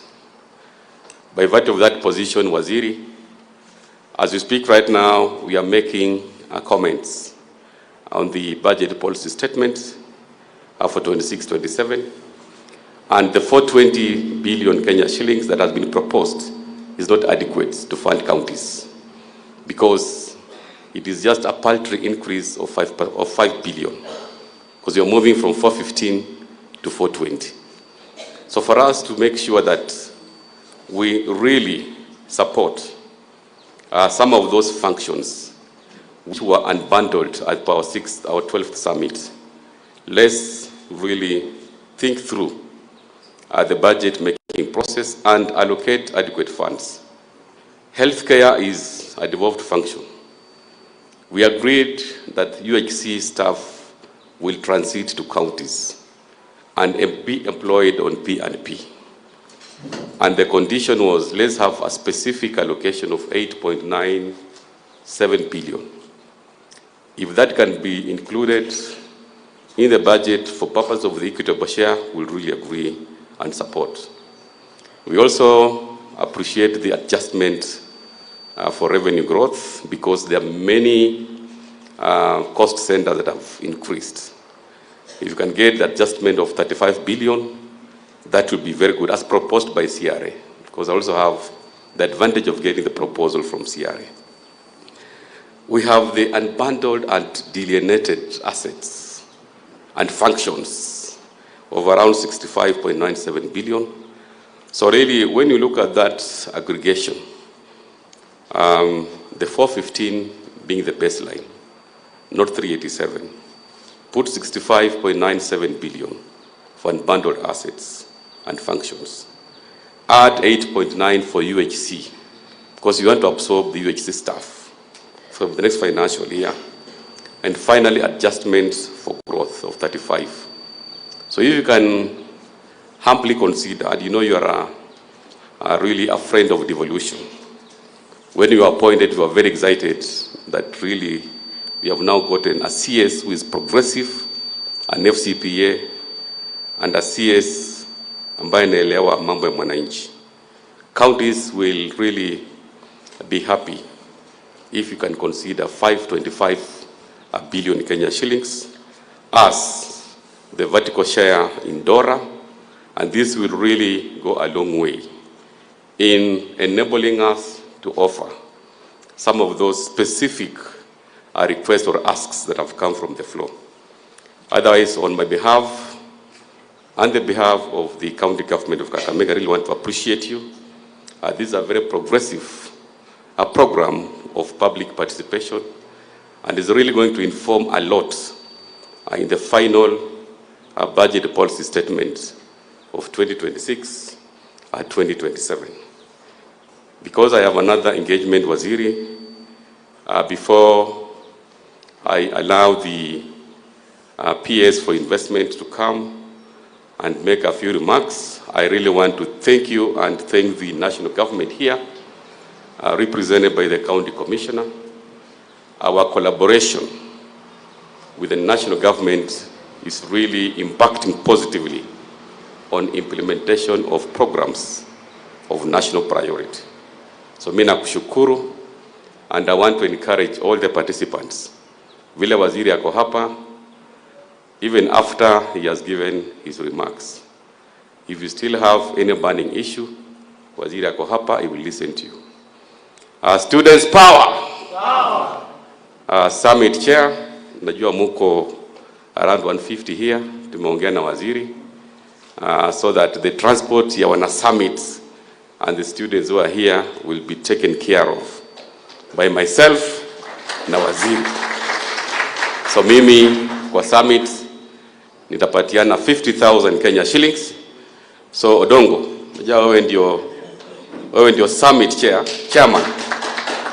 So chairman summit, kuja chukua hii mchango wangu, because mtoto akililia kitu lazima apewe na mzazi. Sawa. Makofi kwa summit chair, na waziri pia anacheza kama yeye. 100,000 Kenya shillings. Waziri apigiwe makofi. Very well. Chair Kipra summit, unajua bado Chair Kipra anaongeza kitu kwa summit. Na mimi najua nyinyi wana youth, mambo ni 2 term. Hapa Kakamega sisi tuliamua ni 2 term. Sawa sawa? Na tunajua tukishirikiana hivyo, we are going to transform this county and this country. With those many remarks, it is now my singular duty to invite the PS Investments, Mr. Odede, to make a few remarks, ambaye baadaye atakaribisha PS Makoha, who will in turn invite our chief guest, waziri wetu wa National Treasury. I think, Bwana Waziri, because you know my schedule, it was really an honor for me to be here. So mkiona nikitoka mapema, I'm supposed to join my party leader in Busia, so that we can consolidate the gains of forming the next government of ODM and UDA in 2027. Asanteni sana na Mungu awabariki. Karibu Bwana Kia.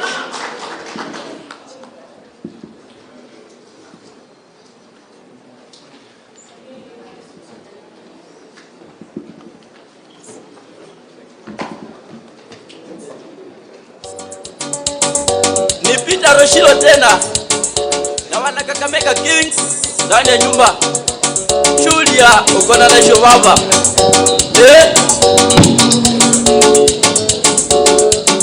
Olera maloso adete monitoroli waya kwenyi umere kota chiranga olera maloso adete monitoroli. Aya, God is good and all the times.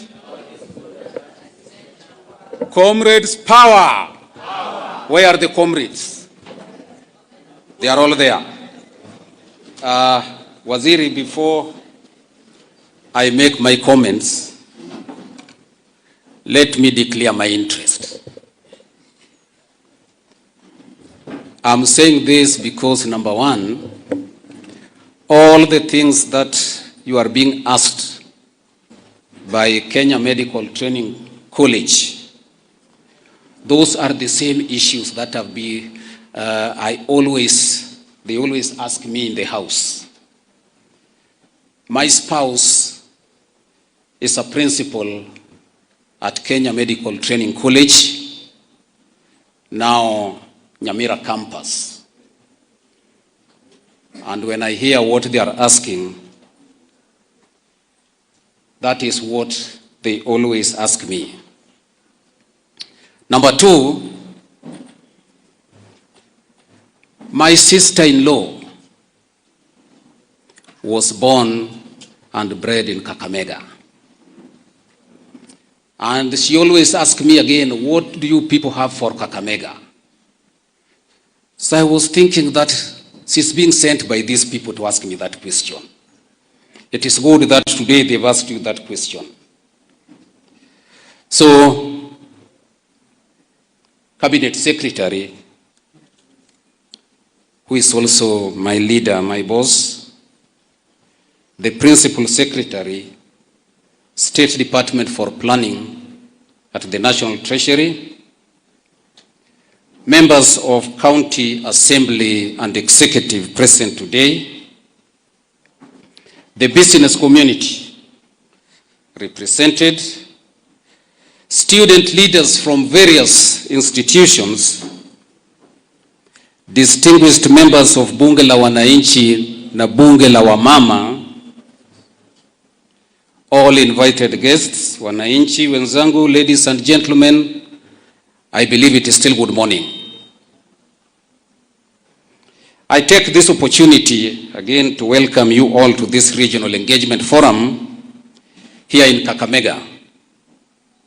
This is the second of the 8 forums which the Cabinet Secretary is presiding, starting with Migori yesterday. Today he's in Kakamega. He will be in Eldoret tomorrow, Nakuru, Meru, Garissa, Kiambu and Kilifi counties. The objective of this forum is to create public awareness on the government's budget-making process and the ongoing privatization of government-owned enterprises.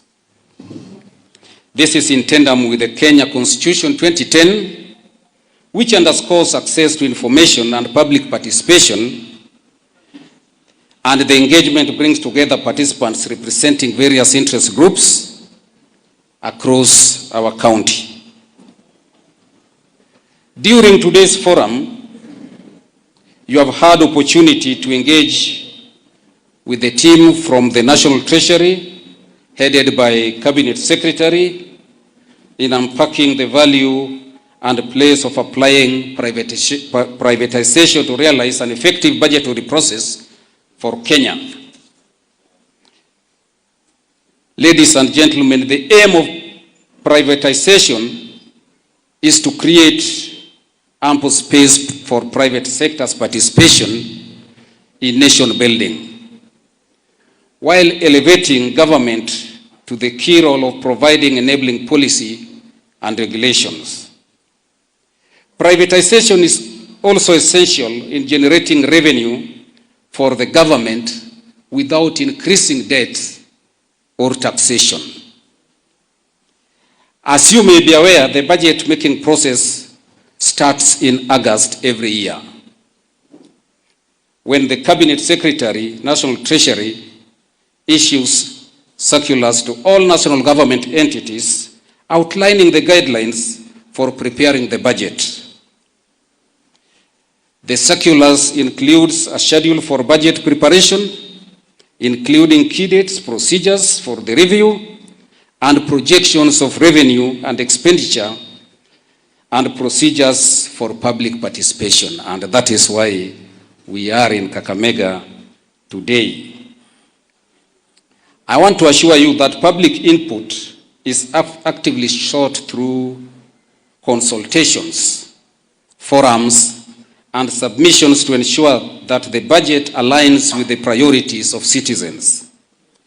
This explains why we are here today. CS, allow me to tackle the issue that has been raised on EGP, e-government procurement process.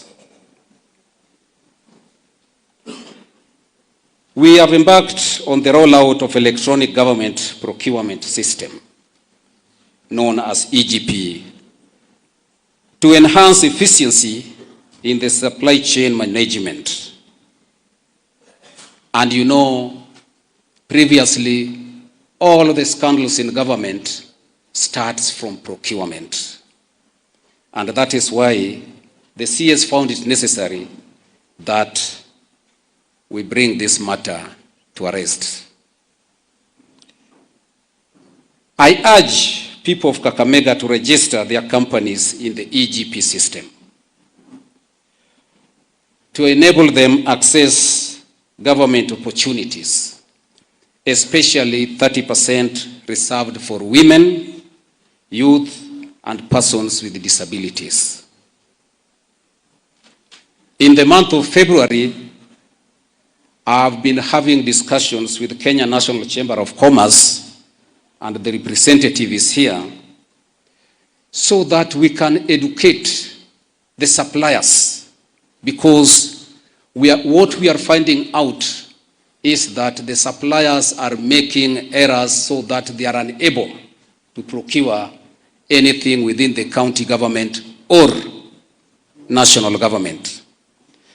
So the sensitization will start in February, and I urge all the students, the youth, and the suppliers, those who want to do business with government, to attend such sensitizations so that they can know how to navigate the EGP system. I have started receiving the reports for the first and second quarter, and I can assure you that it is not good, because the 30% reserved for women, youth, and those living with disabilities is only 7% against the 30%, meaning that the youth, women, and those living with disabilities are not going for this slot that has been reserved for them. So please make sure that is done. Having said that, I now urge all of you to keenly follow today's proceedings candidly, engage and provide your feedback that is necessary in reaching the budget-making process and privatization process. And with those few remarks, it is now my honor and duty to invite my fellow cabinet, my fellow principal secretary, Dr. Boniface Makoa, to come and also make his remarks. Please clap for Makoa.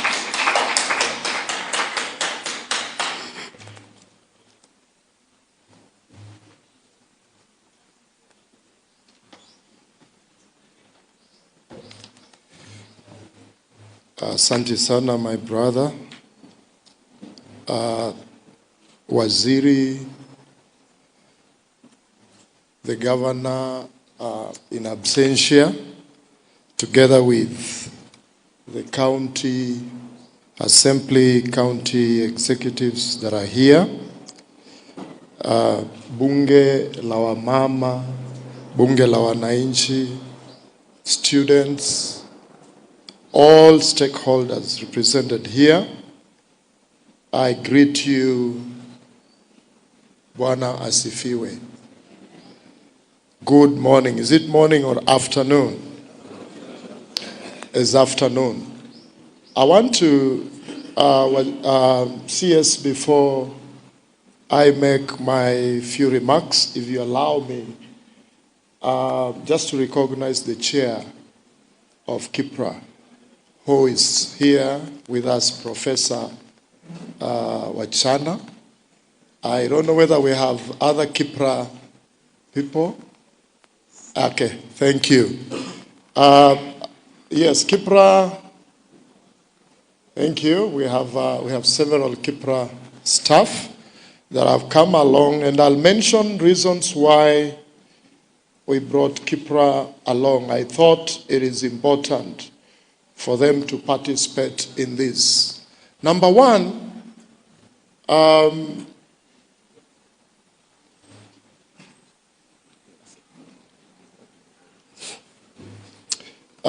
number one, while recognizing KIPRA, your Excellency, CS, it is because everything that we are dealing with here, matters of budget, matters of privatization, these are policy issues. And the policy advisor to the government, the think tank, is the KIPRA team. So that if we are talking about any policy, we want to tag them along so that they are able to provide advisory on time in terms of any policy that the government is implementing or thinking of implementing. So they are key. They are providing research for your consumption, and I have told them to pull up their socks and be able to run ahead of you and prepare the ground in terms of policy advisory. Number two, allow me also to recognize my colleagues who are under your watch, the National Treasury. The National Treasury has 3 state departments. The National Treasury, the Public Investment and Asset Management, and the economic planning State Department that I lead. So humbly, sir, together with your team, if you could just kindly stand so that the congregation can be able to see we are here. Everybody from National Treasury, Asante. Thank you, sir. We can clap for them.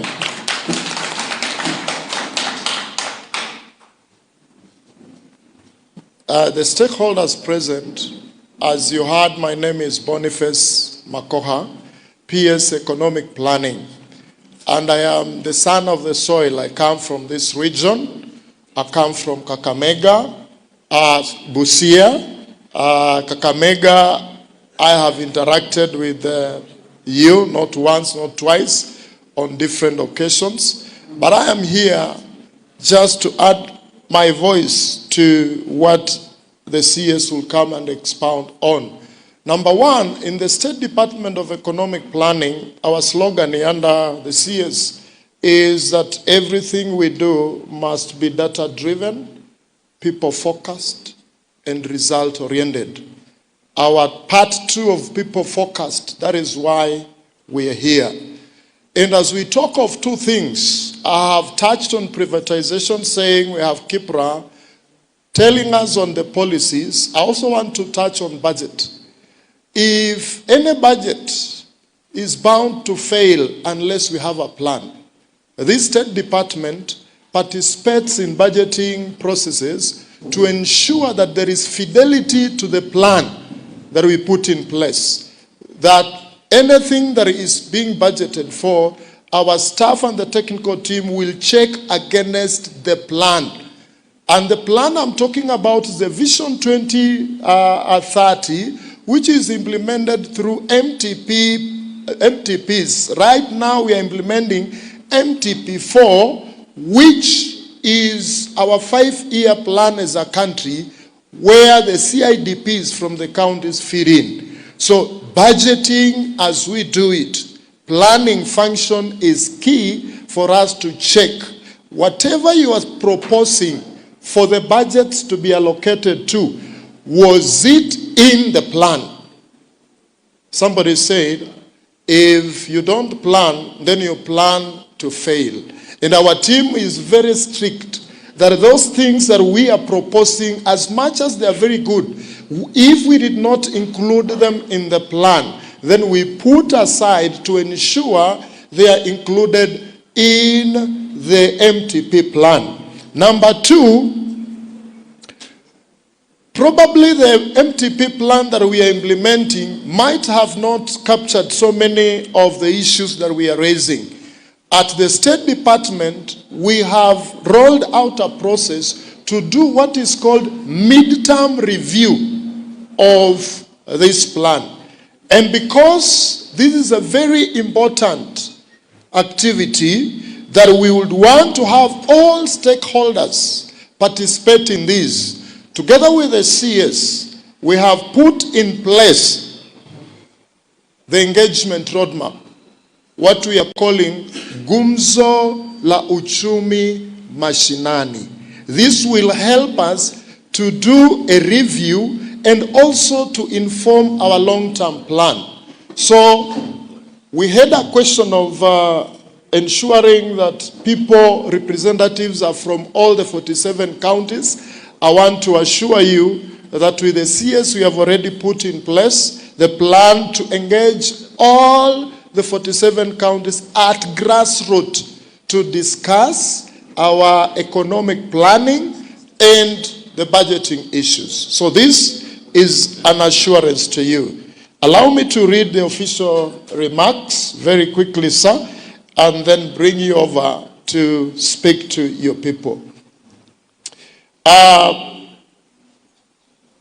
Let me start with the budget, because that is what affects your life every day. Budget is the primary instrument for translating government policy into action, functioning as both a financial and a planning tool to achieve development priority. Kenya's budget process, for your information, does not start in June when the budget statement is being read. It starts in August. It started in August last year. From August, the government starts to engage the stakeholder to indicate how do we allocate the resources we have. By this time or by next month 15, those decisions are already shaped. That is why our engagement here for public participation is not a formality. It is your opportunity to influence priorities before decisions are looked into. Remember, every shilling that comes, every shilling in budget comes either from three places. Number one, taxes, your taxes. Number two, borrowing. And number three, from our assets. Today, if you look at our spending, it is close to almost 1 trillion Kenya shillings every year is used to service our debt. This money is not going to the roads. It's not going to initiatives that we have mentioned, hospital, water, and energy. Therefore, it is important that when we discuss privatization, we should look at it that it is something that will be used to lessen the burden on our debt burden that we have right now. And I want to say that this privatization is not selling Kenya. Privatization is about reducing the pressure on the budget so that the public money is used where it matters most. When government continues to fund insufficient enterprises, the budget suffers. And if it suffers, wananchi also suffers. But when those enterprises are fixed, they are commercialized or partner with private sectors, the budget gets a relief and services improve. And if services improve, jobs become more secure. Yesterday, we had this conversation in Migori, and wananchi asked very tough questions. CS was able to explain, and the outcome was a positive because people understood one thing. Bad systems are the real enemy of job services, not the reforms that are being proposed. When these reforms are planned, the way I've said we planned them, well explained, the way we are doing it right now to Mwananchi, and well executed, they work for the people. That is our desire. And that is why we are here in Kakamega today, to explain to you why budgeting, why privatization is important to all of us. Allow me to not to take a lot of time because it's not my day. I want just to say that your participation matters now, not later. The budget decisions being shaped between now and June determine whether we keep financing inefficiency system or redirect money to things that improve your life. Kakamega's future is not built by protecting systems, and will not be built by protecting systems that do not work efficiently. It will be built by productive farms, built by strong SMEs, built by an efficient urbanization, and privatization done carefully and transparently is one of the tools that can help us do this for this county and the entire country. I want to stop it there and urge us to always voice our concerns, because we have the leadership that listens. We have the CS that has told us office will be office, but we have to go to the field and interact with the people. With those few remarks, it is now my singular honor to invite the CS. I want to ask us to be upstanding as I bring the CS FCPA, John Mbadi, to speak to us. Let's give him a clap as he comes.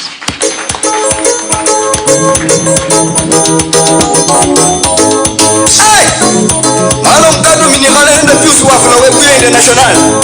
Unapa ngachiwa ya mbaya sana. Noba bana vefu. Wanindi, iwe wanindi. Nao, severanga kulala. Wanindi, iwe wanindi. Nao, severanga kulala. Asacha mahamanga, tikana.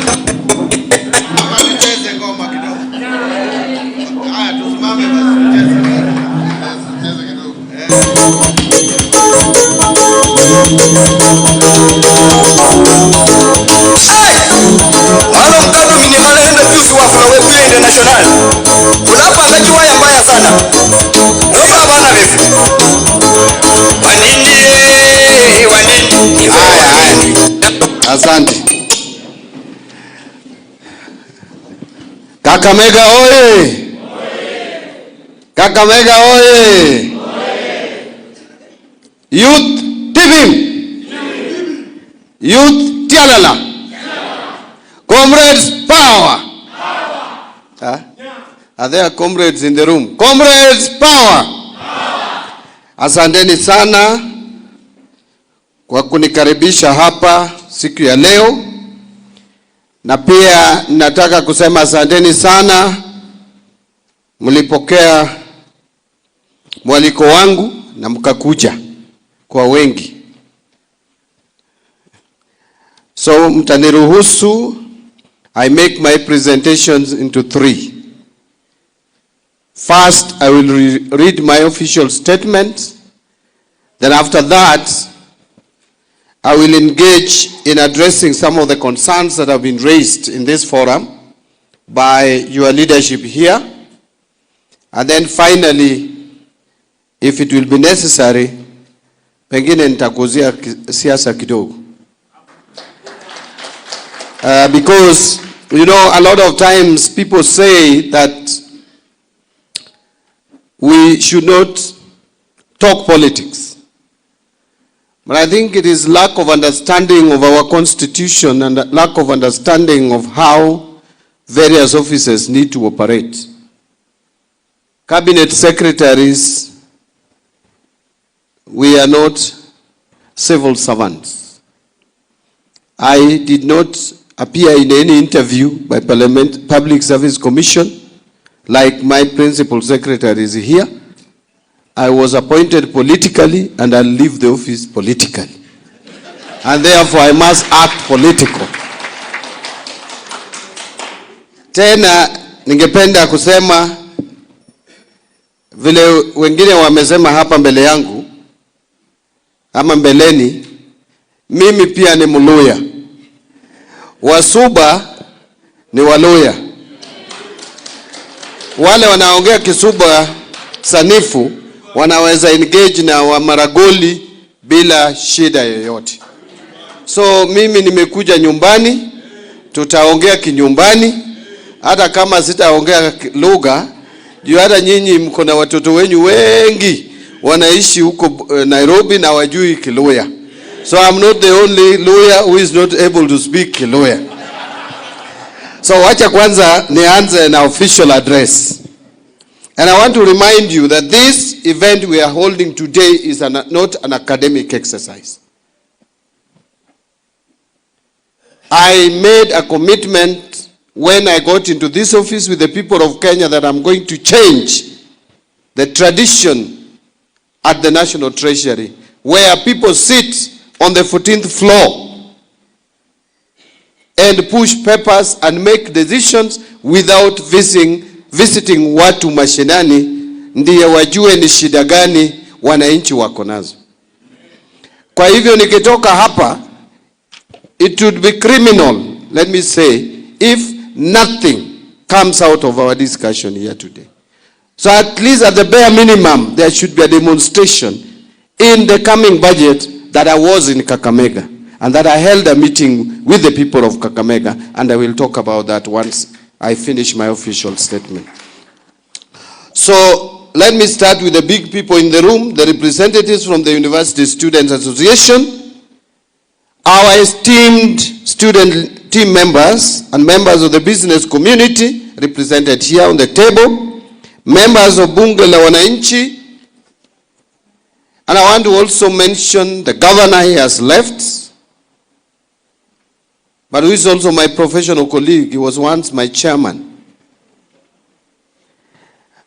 Principal secretaries, my principal secretaries, the two of them who are in the room. The national government, the Ngao, let me put it in short, Ngao, as represented by the county commissioner, thank you my brother, and your entire team. I will not forget the grassroots leadership, the members of county assembly, the people who engage with the Wananchi on day-to-day basis, as opposed to some of us who sit in Nairobi throughout the week. These ladies and gentlemen are always with you, and they know the problems that people face much more than Mbadi would do. I want to also recognize you. Kipra and distinguished guests, ladies and gentlemen, again, good afternoon. Let me start by extending to you in this room a warm welcome to this stakeholder engagement forum. I wish to thank all of you for finding time to attend this very critical event that provides us with an opportunity to share our views on the management of public resources in the country, and particularly in the budget process, more so as it relates to our development agenda.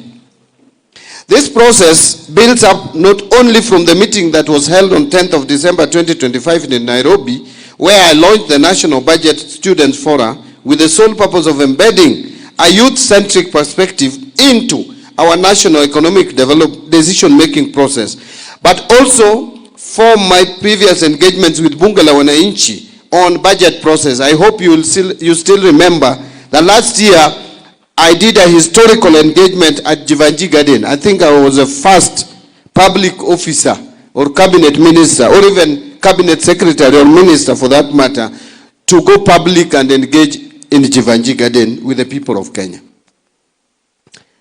During the students' launch, it was agreed on the need for a wider engagement with the youth of this country in their respective regions on matters pertaining to public finance management.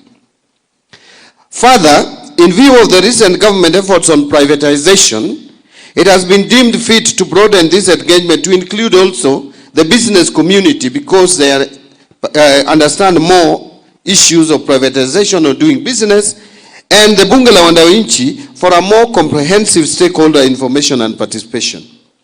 The successful engagement with the Bunge la Wananchi in the last financial year could only be built upon.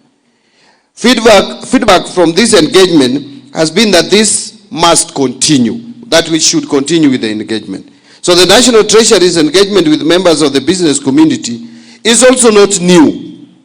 Under my watch, it has definitely been enriching in shaping our resolve, or my resolve, to have in place more inclusive policies that allow more Kenyans to participate in public resource management.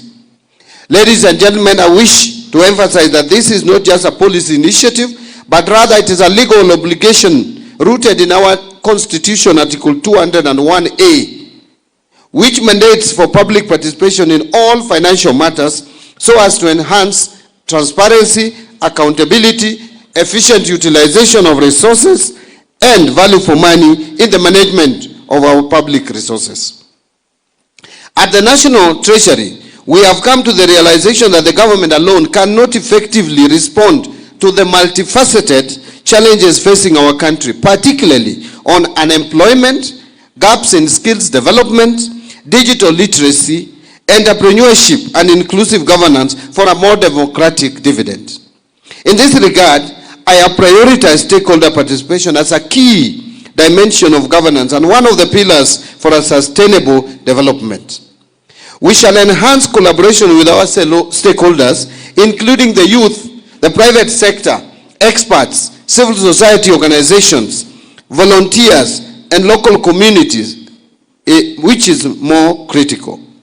So by forging partnership and collaboration, the government will harness the ideas, skills, and resources of diverse stakeholders to better delivery policies in transformative ways and address the existing gaps in financial, human, and technical resources. So I wish to reiterate that the youth are a significant demographic of our country, making up 75% of the population, with a potential for contributing towards economic development of the country in this regard. Their voices must be central to how we plan, allocate, and utilize our resources.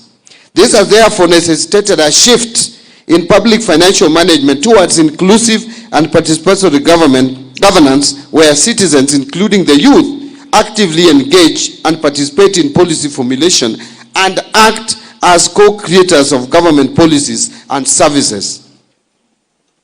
Ladies and gentlemen, Kenya has also adopted privatization as a strategic economic policy shift to promote efficiency in the economy by subjecting more services to market forces, to improving competitiveness, revenue generation, aid in fiscal consolidation pathway by reducing government spending on efficient state corporations and market development by deepening Kenya's capital market. I think on that, I will come back to it to explain a few things, because the member of County Assembly who spoke here had challenged me or asked me on certain questions or concerns to address. And I think also the same concern was addressed from the panel right in front of you.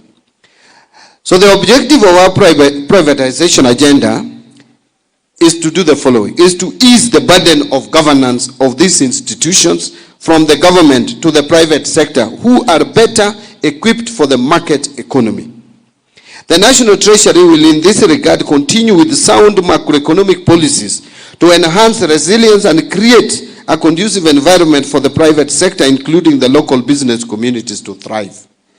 And I will address some of the concerns that were raised regarding what next, regarding the cost, regarding security, including data security. I will address that relating to Safaricom. But I will also speak to your concerns about fuel prices regarding possible privatization of KPC. This strategic response is actually anchored in the bottom-up economic transformation agenda and also on the medium-term plan, MTP4. These frameworks prioritize sectors with high youth employment potential, such as agriculture, micro, small, and medium enterprises, housing sector, health, and the digital and creative economy. So these sectors are not only engines of growth, but also platforms for innovation, entrepreneurship, and job creation for the youth. Over the recent past, the youth of this country have expressed themselves over important national issues, which included high cost of living, unemployment, and governance transparency. I think this is still very fresh in our heads about what happened in 2024. What we saw, something that was precedent setting in this country, was actually a reaction by our youth on a number of issues. Key among them was the issue of cost of living.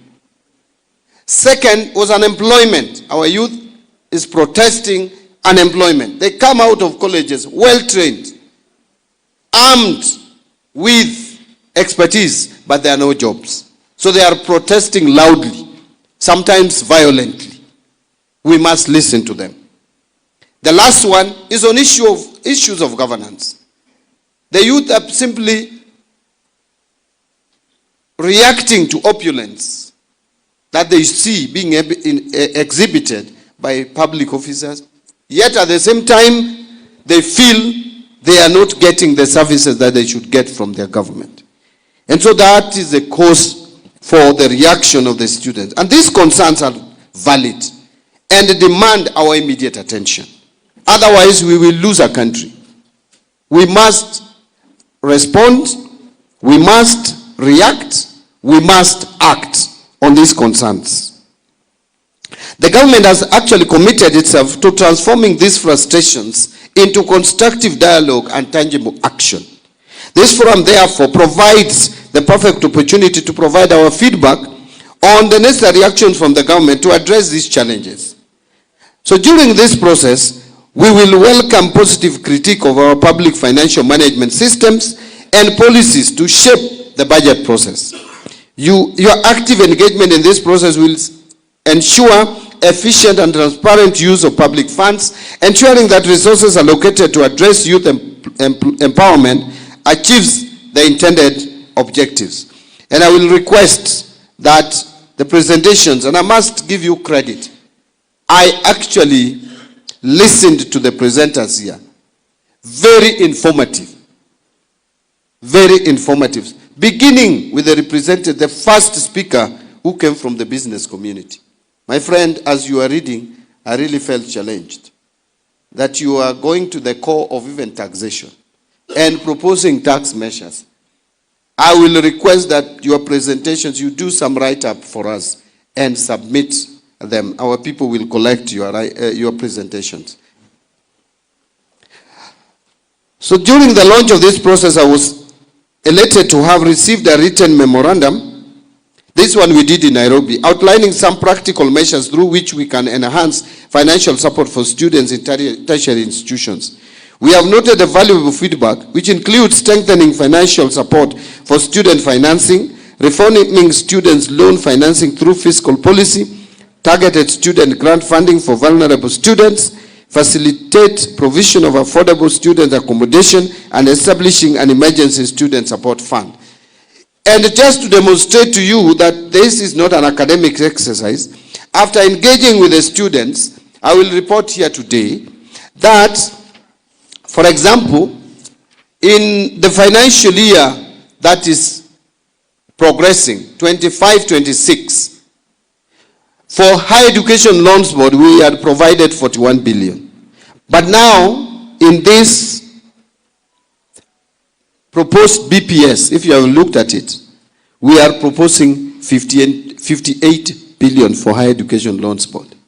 That is an increase of 17 billion shillings.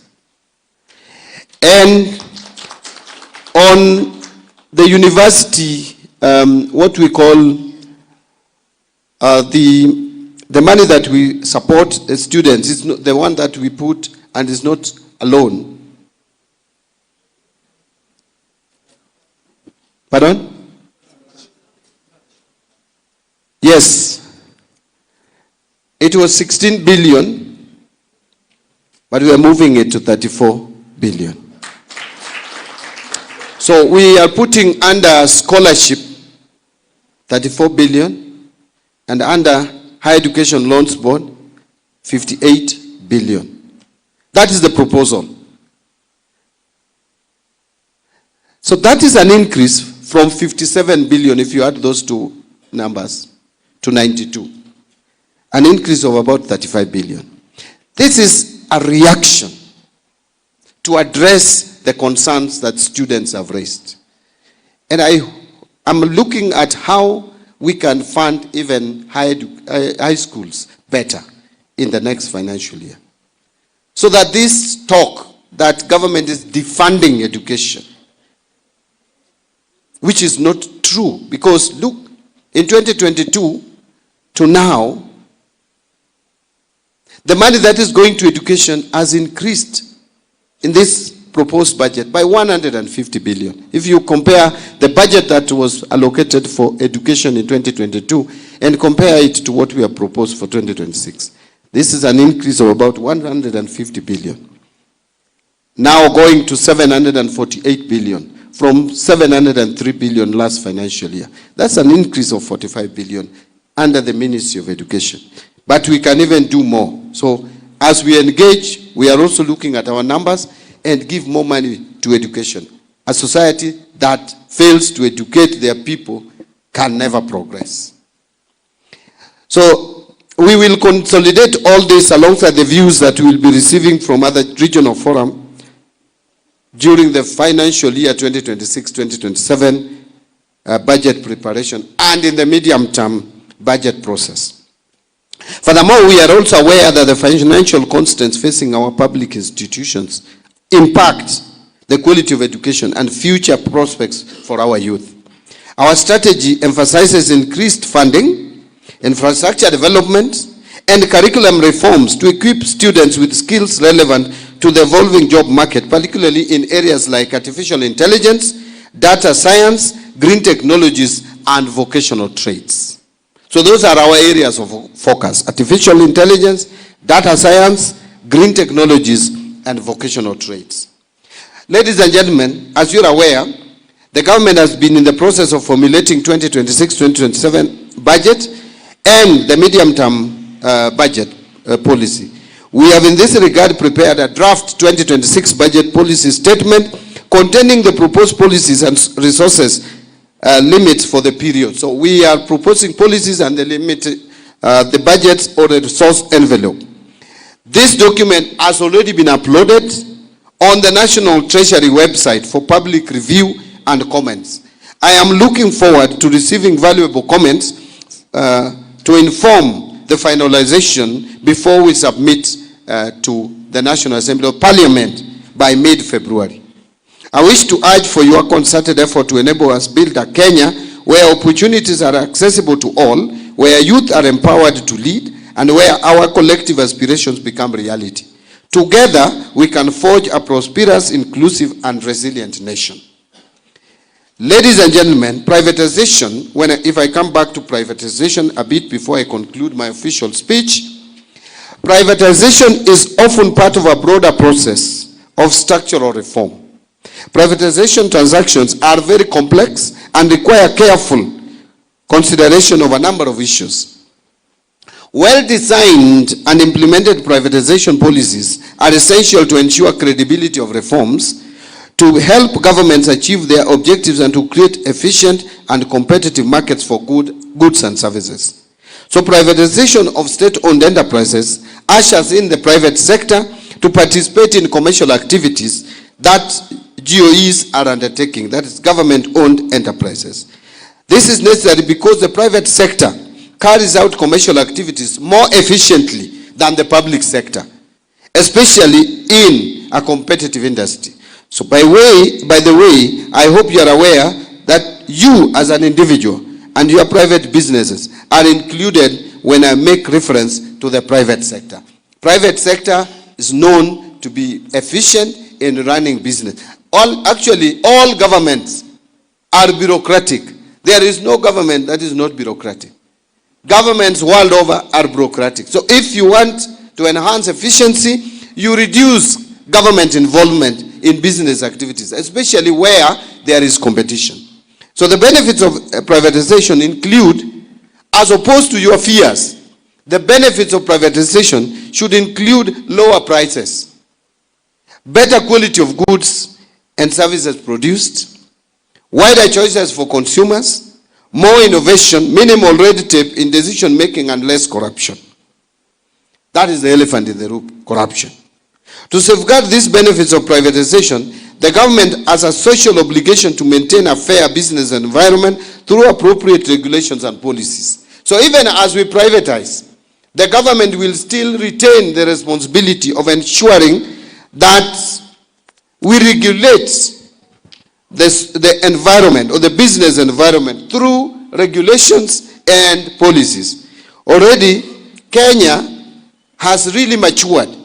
Kenya has developed a fairly robust regulatory environment with the Competition Authority of Kenya overseeing all sectors of the economy, supported by sector-specific regulators such as Communication Authority of Kenya, among others.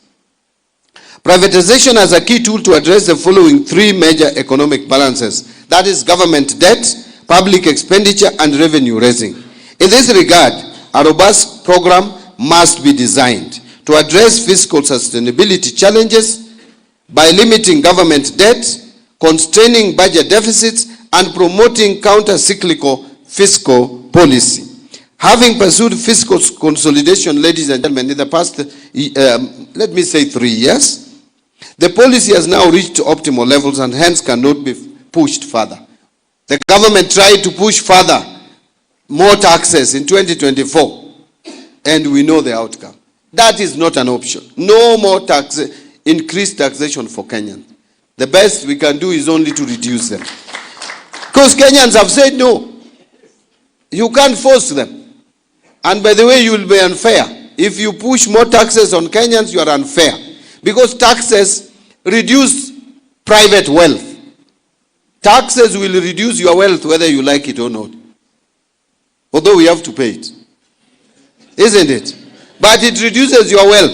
If your salary is $1 million and 300 million goes to 300,000 goes to government.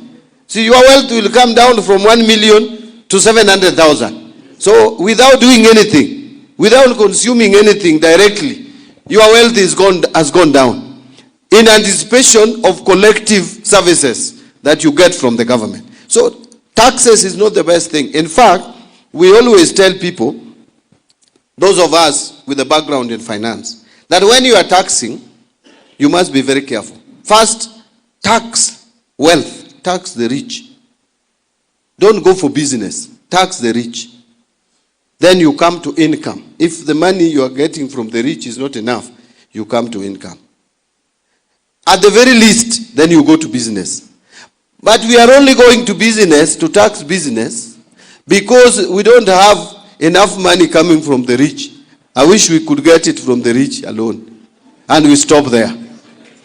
But taxing businesses affect creation of employment. Because if I make 1 million from business, and you're taking 300,000. If you leave me with that 300,000, I can expand my business. By expanding business, I will employ more people. So the best thing is to reduce to the bare minimum taxation of business. And that is what the government must push towards. And that is what we are pushing towards. And so you must create other sources of revenue. And I will come back to that. You will agree, and I have said it, that taxation and privatization, unlike taxation, reduces wealth. But privatization does not reduce wealth. Actually, privatization enhances, helps you to find a place where you can invest. Like now, if we privatize KPC, Kenya Pipeline, it is coming to you now directly. Those of you who have money to spare, some little money to spare, you can buy shares now in KPC. But I will explain to you into details to allay all these fears. And I'm happy you have raised them. Because some people raise them in funerals. Some distort them. Now we have a forum where I can explain to you and allay the fears. I will do it. I will spend about 3 to 5 minutes to allay those fears. Now I think I'm almost concluding my official speech. So now I'm back to a page and a half. So don't be tired. Don't get tired. Tutamaliza tu. So my friends, our economy is at a critical turning point. Our economy is at a critical turning point. And to sustain the economic achievements that we have realized this far, both from a macro and fiscal perspectives, like inflation, like interest rates, like currency stabilization, like GDP growth, we must turn to innovative financing mechanisms to fund infrastructure and public service projects. As the financial needs of the government continue to outpace our available public resources, private sector participation has become a critical tool in addressing infrastructure gaps, enhancing service delivery, and promoting sustainable development. There are many success stories on privatization. That is where I want to end. Many success stories. This Safaricom we are talking about today, and by the way, we are not privatizing Safaricom. Safaricom is already private as we speak, even without doing anything. Safaricom was privatized long before, several years back. We are only divesting, meaning we are shedding off more. Safaricom used to be 100% owned by the government. During Moi's government, we released 40%. During Kibaki government, we released 25%. Total, 65%. And the 40% we released went to Vodacom. The 25% we released went to you and I, Kenyans. and other international players, but individuals. Now the 15% we are offloading now will go to, again, to Vodacom. And I will tell you why that is so. But apart from Safaricom, let me just talk about Safaricom first. By the time when Safaricom was being privatized, it was just a department in government, a small thing, a small entity, not even efficient at all. Look at what the giant we have today. If we still held to it, this is our national jewel. Security will be compromised, etc. We would still be having that shell. Probably it would be dead by now because of the government inefficiency. But we decided to release Safaricom to the private sector. And now it is the most profitable company, not just in Kenya, in the region, East and Central Africa. There is no more profitable company than Safaricom. But let me tell you, the telco sector, telecommunication sector is dynamic. It changes by the day. You must be responsive. You cannot just sit back and say we are big, we are giant. Giants have fallen. You need heavy investment continuously. Safaricom is expanding to Ethiopia. It will probably expand to another jurisdiction. If we still hold shares, a lot of shares as government, and the company requires more money, do you know what will happen? They will do what we call in finance capital call. They say, oh, shareholders, we need more money. We need 50 billion. Shareholders, give us the money. The government of Kenya, your percentage out of 50 billion is 20 billion. I am seated there at the treasury, I'm doing my math and calculation, and I'm saying, do I put money in capitation? Do I put money in health? Look, I think you are the one who spoke about it. Health require more funding. People are dying. Lecturers are on strike. Medics are at Upper Hill, Duale's office, shouting on top of their voices. Counties are saying they need more resources. They want to go on strike. The COG chairman has called a press conference. Our staff want. So you're asking, do I put money in schools or do I put money in Safaricom? Do I put money in health or do I put money in Safaricom? The decision will be, I have not enough money. I will only put money in schools. I'll put money for lecturers' pay. You Safaricom inaweza ngoja. But the law in business is this. Once a company makes a call and you are not able as a shareholder to meet your part of the bargain, the other partners will come in and will buy your shareholding, whether you like it or not. And by the end of the day, our capital will dilute, whether we are ready for it or not. And we will not even get a shilling. They will take it for free. It has happened with KCB before. Kenya Commercial Bank. Our shares as a government was diluted by other shareholders because we were not able. So if you insist in keeping too huge shareholding in a progressive company like Safaricom, you are risking, my friend. And that is what some of these people are not telling you. Either because they don't know, or even if they know, they want to play politics with something so significant. And don't tell me why hasn't it happened before. If it has not happened before, it does not mean it will not happen. If you are what you are sold, sitting in an office, you must be progressive in thinking. And I've told you it has happened with the KCB. Why can't it happen with Safaricom? And the Safaricom is expanding. They will need more resources to invest. Then we need to release some of the shares so that we don't retain so much share ownership. Secondly, even with the 20%, if this company is going to be run even much better and make more profit, we can get more dividend than we are getting with 35%. When we held 100% of shares in Safaricom, how much dividend were we getting? ilikuwa kidogo sana. Saa hii with only 35%, we were getting about 16 billion per year. What makes you think we cannot even get 20 billion per year with 20% shareholding if the company is run properly? And we will have also received 240 billion. Let me say 204, because 40 is a dividend in advance. 204, and we are giving up how much per month, per year? We are giving up about 6 billion, 7 billion per year.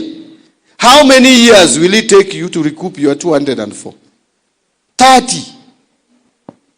That is, you have not even factored the time value of money, because 200 billion received today is not the same 200 billion we will be receiving in tranches kidogo kidogo as we go forward. Now, that is what we are trying to do. And when we get this money, and I will explain to you where this money is going. But before, there are concerns about data protection, about our security as a country. The operations and decisions of security, data protection is not governed by shareholders.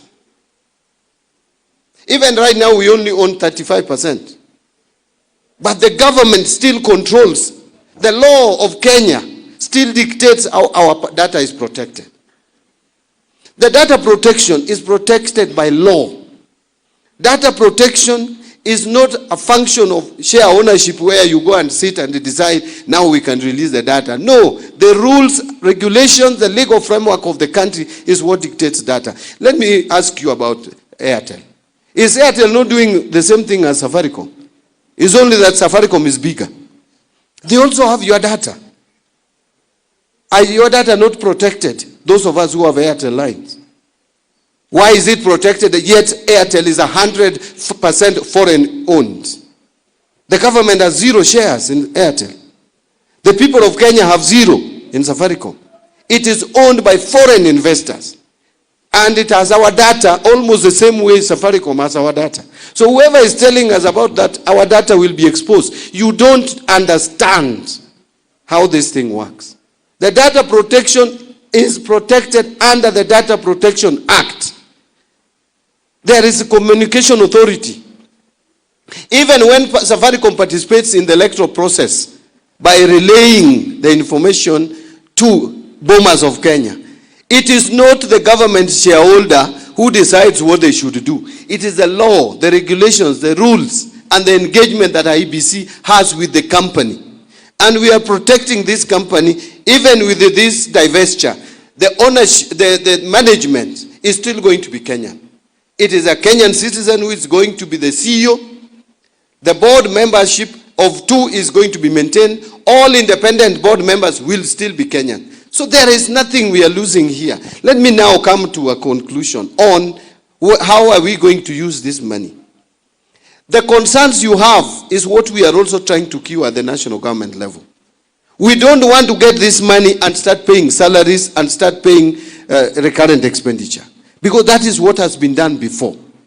We are creating a national infrastructure fund, and we are also creating what we call sovereign wealth fund. These 2 funds have a function.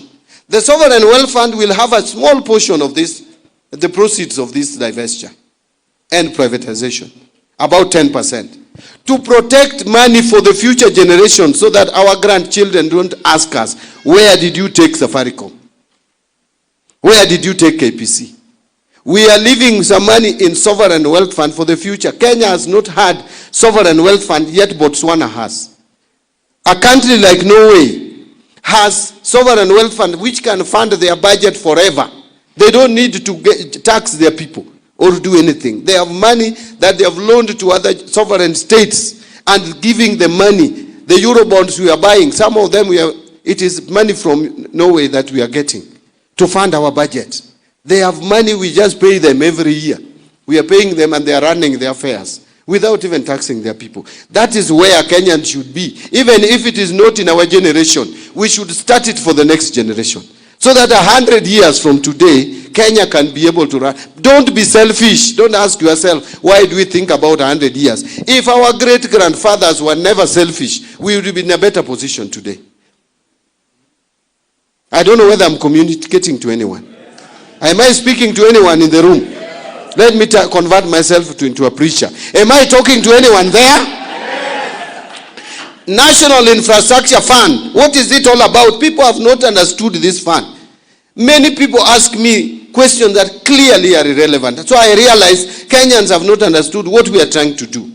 What we are saying is this. The economy we have today is struggling still. It was worse. Let me just share this with you, ladies and gentlemen. When I got into this ministry, and I'm sure many of you followed, I lost weight terribly. I thought of running away from the ministry. But I said, if I run away, who will do it? Someone must do it. Because I got into the ministry, and unafika 15th of the following month, na hata hujamaliza kulipa mshahara ya wafanyakazi wa serikali. And the debts are coming for payment. You don't know whether you are going to pay or not. We say this every day. Some of you think it is a joke. IMF categorized Kenya among 5 other countries in Africa which were going to default. Not if, when. All those 5 countries have defaulted. It's only Kenya which has not defaulted. And by the way, you people don't know what a sovereign debt default means. If a country defaults in paying debt, the first thing is all public servants must take salary cuts. For us to be bailed out by IMF, World Bank, they will come and tell us, okay, you have found yourself in a mess. We have to clean you. You are dirty. To clean you, you start with yourself. Everybody, 50% pay cut. You must rationalize. Some of the staff must go home. The chiefs, if you have 10,000 chiefs, 5,000 to go home, only 5,000 remains. I'm giving just an example. MCAs, you have 1,450 wards, reduced by half. You have 290 constituencies, reduced by half. I'm giving you what probably would have happened to Kenya if we defaulted. It was terrible. We were in a bad situation. But we have, in my view, and don't doubt this, we have come out of that problem. Because even IMF have said, okay, hii mmeponyoka. Tumeponyoka. That is why the government which was there before, we reached 2024, February. Eurobond is coming up for payment of 260 billion in June. And there was no plan put in place because the government that was there knew they were leaving anyway, so they didn't care. Fortunately for this government, and I say God loves this government. Hata kama unasema one term, hiyo ni yako, hiyo ni ya shetani. Mungu anapenda hii serikali, we will have 2 terms. And I will tell you why. Something that no one ever expected. The market opened and this government went to the market, got another Eurobond and refinanced the other Eurobond. It was luck. I will tell you, it was not any economic magic. It was luck for the country of Kenya. But that luck, we didn't want it to extend further. That is why last year, in February, March, because we were aware that another Eurobond is coming up for payment in 2027, May, just a few months to election. Another huge one, we decided to deal with it earlier. And we managed it. That risk was taken out. In September, again we dealt with 2028. We didn't want to behave like the other government, which decided to leave the rest, watajisort after uchaguzi. We could have also thought the same and say 2028, hiyo ni mbali. Sitakuwa after uchaguzi. No.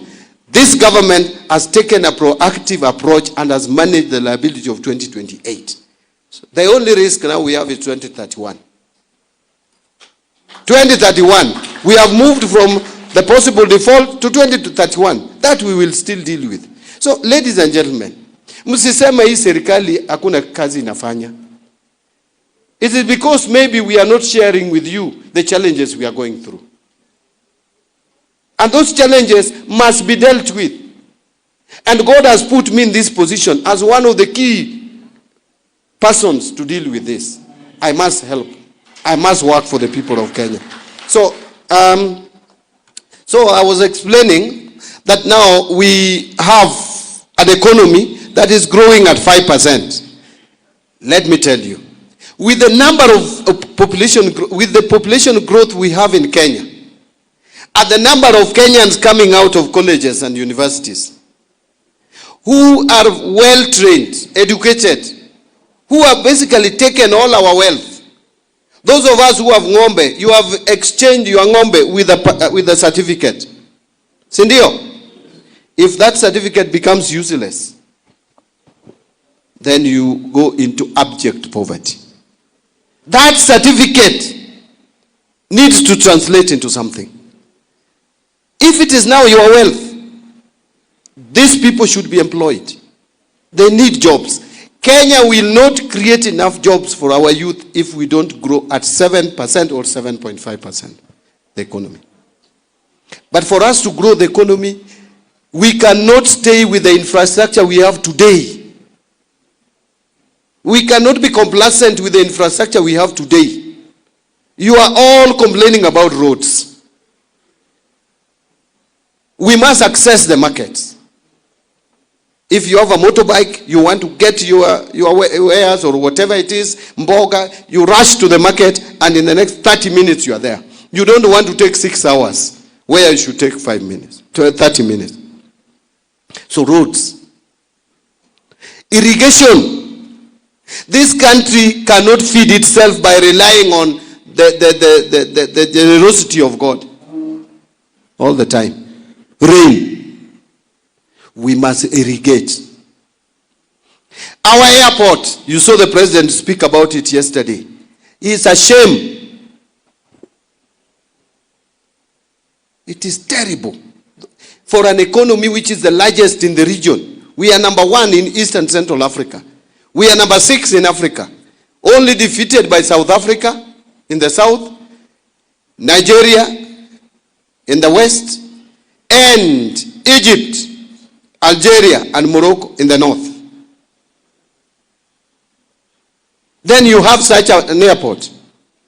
And yet Ethiopia has better airports. And that now Rwanda, a tiny country like this, has a better airport. We are losing our advantage as the regional logistic hub of this region. Just because of some politics. I'm trying to be very polite, you know. Sometimes I don't want to call it idiocy. But again, that is what it is. So, how do we do these things? I know, can we tax you to do airport? Do you want to pay more taxes? If you want to pay more taxes, put up your hand. So if you don't want to pay more taxes, and I also agree with you, I don't want to pay more taxes. And imagine, I don't want to pay more taxes. What about you? Number 2, do you want us to continue borrowing more and more to do these things? So if those two, if you have closed those two, where do we get money to do the airports? We can go PPP, but PPP has risks. You know, every public infrastructure has risk. If we have to do roads and toll them, there is risk. If we have to do airport, there is risk. If we have to do water and irrigate, there is risk. So to reduce that risk, government should put in some money, and then we invite the private sector. If the cost of doing airport is 200 billion, and the government puts 50 billion, we can now reach out to institutional investors and tell them we have already put our 50 billion, and this project is profitable, we do the design and we convince them. Then now they bring in 150 billion and we do the airport. And by the way, the airport will pay for itself. That is what we need to do. And that is why we are creating this fund, the National Infrastructure Fund, so that we have a seed capital. This seed money, we will only put it in commercially viable projects. Partner with you, Then we free the budget where we were putting all the roads, all the irrigation, all energy. We free the budget. And the money that we free will now go to education. Will go to health. Will go to social interventions. That is how to work or grow the economy. I know I have a lot to say, but let me now progress to conclude. Irrigation, again, I want to give you one example of irrigation and energy, then I end. Irrigation, this country is food deficient, especially maize production, by about, and I'm happy I'm in Western and Nyanza, without ugali, no food. Ama namna gani, mume change. So, the maize that we consume, we need between 10 million bags and 15 million bags to be food sufficient. Galana Kulalu, we have done an experiment. We have just harvested on 1,500 acres.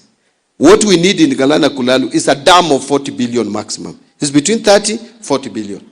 If we do that dam, we are going to irrigate 200,000 acres. And this is what 1 acre has produced in Galana Kulalu. 30 to 35 bags. Take the lowest, 30 bags. And you can now plant twice because you are irrigating. So in a year, 60 bags. Times 200,000 acres, 12 million bags. You have already sorted out the food situation in the country. And this is achievable. Why don't we do it? Lastly,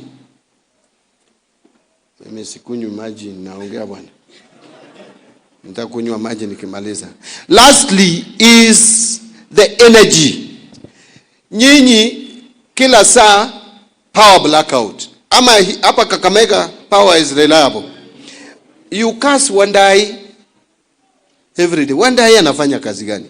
Where, you know, Kenya, we generate only 3,000 megawatts. But we need no less than 10,000 megawatts.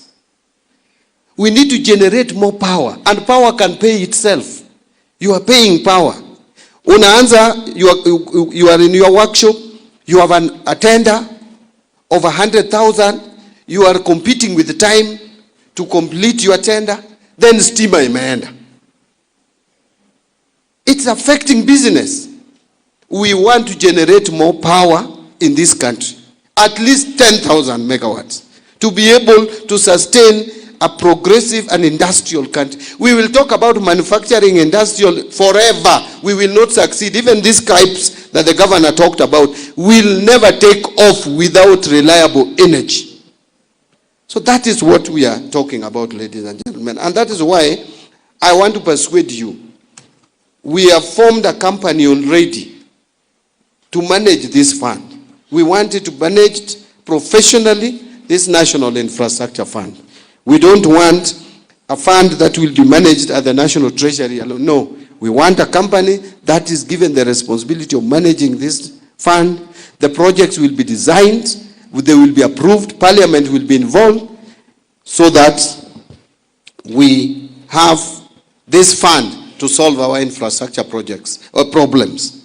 So let me address your issues quickly, those ones which I have not responded to, then I finish.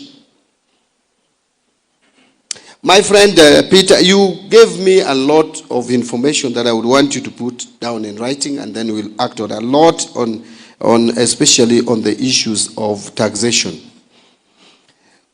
On projects, the roads, this is what I want us to take out of this. Projects that are ongoing in Kakamega. I want us to have a list of all those projects so that we enhance the budget, they get completed. Because I think, I want to agree with you, I have had a lot of complaints that Western, most particularly Kakamega, probably we are not giving you proper attention. And let me remind you, Kakamega is the largest rural county in Kenya. Forget about Nairobi and Kiambu. Kiambu is no longer rural. They benefit a lot from Nairobi. The largest rural county in Kenya is Kakamega. And so you cannot ignore Kakamega. My coming here, and I want to get those projects, and you will see in the budget allocation that we have enhanced budgetary provision so that those projects, especially if you have some major roads here which are facing challenges, please, we will take up those matters and make sure that we allocate resources for your projects to complete them. But you will also agree with me, members, that the national government has not forgotten you completely, because we are doing Bukungu Stadium. It's probably after the stadium in Nairobi, after the 3 stadium, Bukungu will be the 4th in terms of size. Forget about the others being done even in Mbadi. These are local matches. The only stadium we'll have in Kenya after Talanta is Bukungu. I know, because I sit on the table. So this talk that we are not thinking about Kakamega is not correct. It's not correct. But we can do more, isn't it? Yeah, let's talk about doing more. So let me tell you, since Moi did Kasarani, Kibaki did no stadium, Uhuru did no stadium of international standard where we can play matches. It's only RUTO who has done Talanta and now doing Bukungu. So, hospitali. Hiyo hospitali ilianzishwa na county government. Si ndio? Na Oparanya. Tumeweka pesa hapo and the KDF is going to complete it this year. Ndiye ikuwe another level 6. Imagine the whole of this region from Migori covering Kisii, Nyamira, paka, I don't know, is it Bungoma mwisho huku ama ni Kakamega? Ni Bungoma. We have not had any level 6 since Kenya got independent. Right now we are going to have 3. Kisumu, Jaramogi, Kakamega, and Bungoma. And you know what? Kakamega has got a huge allocation for infrastructure. Bungoma is also getting money from African Development Bank in billions. 2 hospitals here. Sasa zingine nashangaa nyinyi, kwa nini mnachukia hii serikali na inaendelea na inafanya kazi mzuri? Ama mjachukia hii serikali? Mko sawa? But so I want to give you my word. The roads that are ongoing, we will make sure we put more money on those roads. I will talk with my colleague, and he's a very listening minister, Churchill. We put money. I will tell him we prioritize those roads which have taken years to conclude. And all roads are stalled. Uhuru left all roads in this country stalled. Akikuja hapa naona mnashangilia yes, and I don't even know. But I think once someone leaves office, people forget, which is okay. Because I will also leave office, forget about the bad things I've done. But the truth is that road construction in this country is stalled. It is this government which has restarted the roads. Sendio? And we will make sure that these roads are completed so that Kenyans get services. Let me move quickly because sijaingia maneno ya siasa hapo. I think I've addressed, in fact, what I did was to address most of these things in my discussion around the national infrastructure and around privatization. But there are specific things like women empowerment, water, allocation to water resources. But you see, for Kakamega town, see, I have been helping you through my ministry, Floka. You are going to have some water running. We will fast track that process. I don't know whether it is complete or it is nearing completion. It is nearing completion. Hapo mungenipigia makofi bwana. Hiyo ni pesa imetoka kwa National Treasury. tukipartner na county government, si ndio? County government wameweka, lakini national government imeweka zaidi. Sasa makofi ni yangu, ya pili ni ya Governor Barasa. MCS, PW, we have taken note of all the issues that you have raised. I just want to conclude now because tumekaa hapa sana, si ndio? Prioritizing health sector, correct, I agree. Cancer, imagine the whole of this region, if you want to be treated, so you go to Moi Teaching and Referral or Nairobi. It's unfair. So, watcha, and I took notes. I was writing as you people were speaking. And I have also asked my team here to give me in writing some of the issues they raised. Let me now conclude. I'm being reminded about control of budget issue. We will talk to her. But a control of budget, sometimes I'm reluctant to comment because it's an independent office. It's an independent office, but I agree with you. Sometimes even me, I get very frustrated. But I don't want to appear like I'm attacking another public officer in public. There are things that we sort out in-house, because otherwise that would be a dysfunctional government. Let me raise issues that you have raised with me, with her. She's my professional colleague, we are friends. Actually, we have interacted a lot, although sometimes I also get frustrated. But again, we should also not make control of budget how do I put it? Like be taking instructions from us. Because again, we compromise on independence and just like Auditor General. So we must give them space, independence, but at the same time, we must ask them, please make sure you don't frustrate government functions. See, that is what we are saying. Now, wacha nimalize. Na nikikuchokoza, please forgive me. If I make you angry, please just forgive me. Mimi ni member wa ODM. And I'm not about to leave. So those of us in this room who are members of ODM, allow me to speak to you. Let me tell you, if we want to remain relevant, because I have looked at the demographics of this country and nothing tribal. That is the reality. We are still wired on those ethnic lines. There are people who have bigger population than us. Our unity is what makes us relevant. If we start creating small village parties, we are heading nowhere. We are heading nowhere. I would tell you without blinking an eye. If you want to manage people, divide them. Divide them. Hii chama cha ODM, if I were you, people from Nyanza, Western, tungeshikilia. It doesn't matter who is at the top.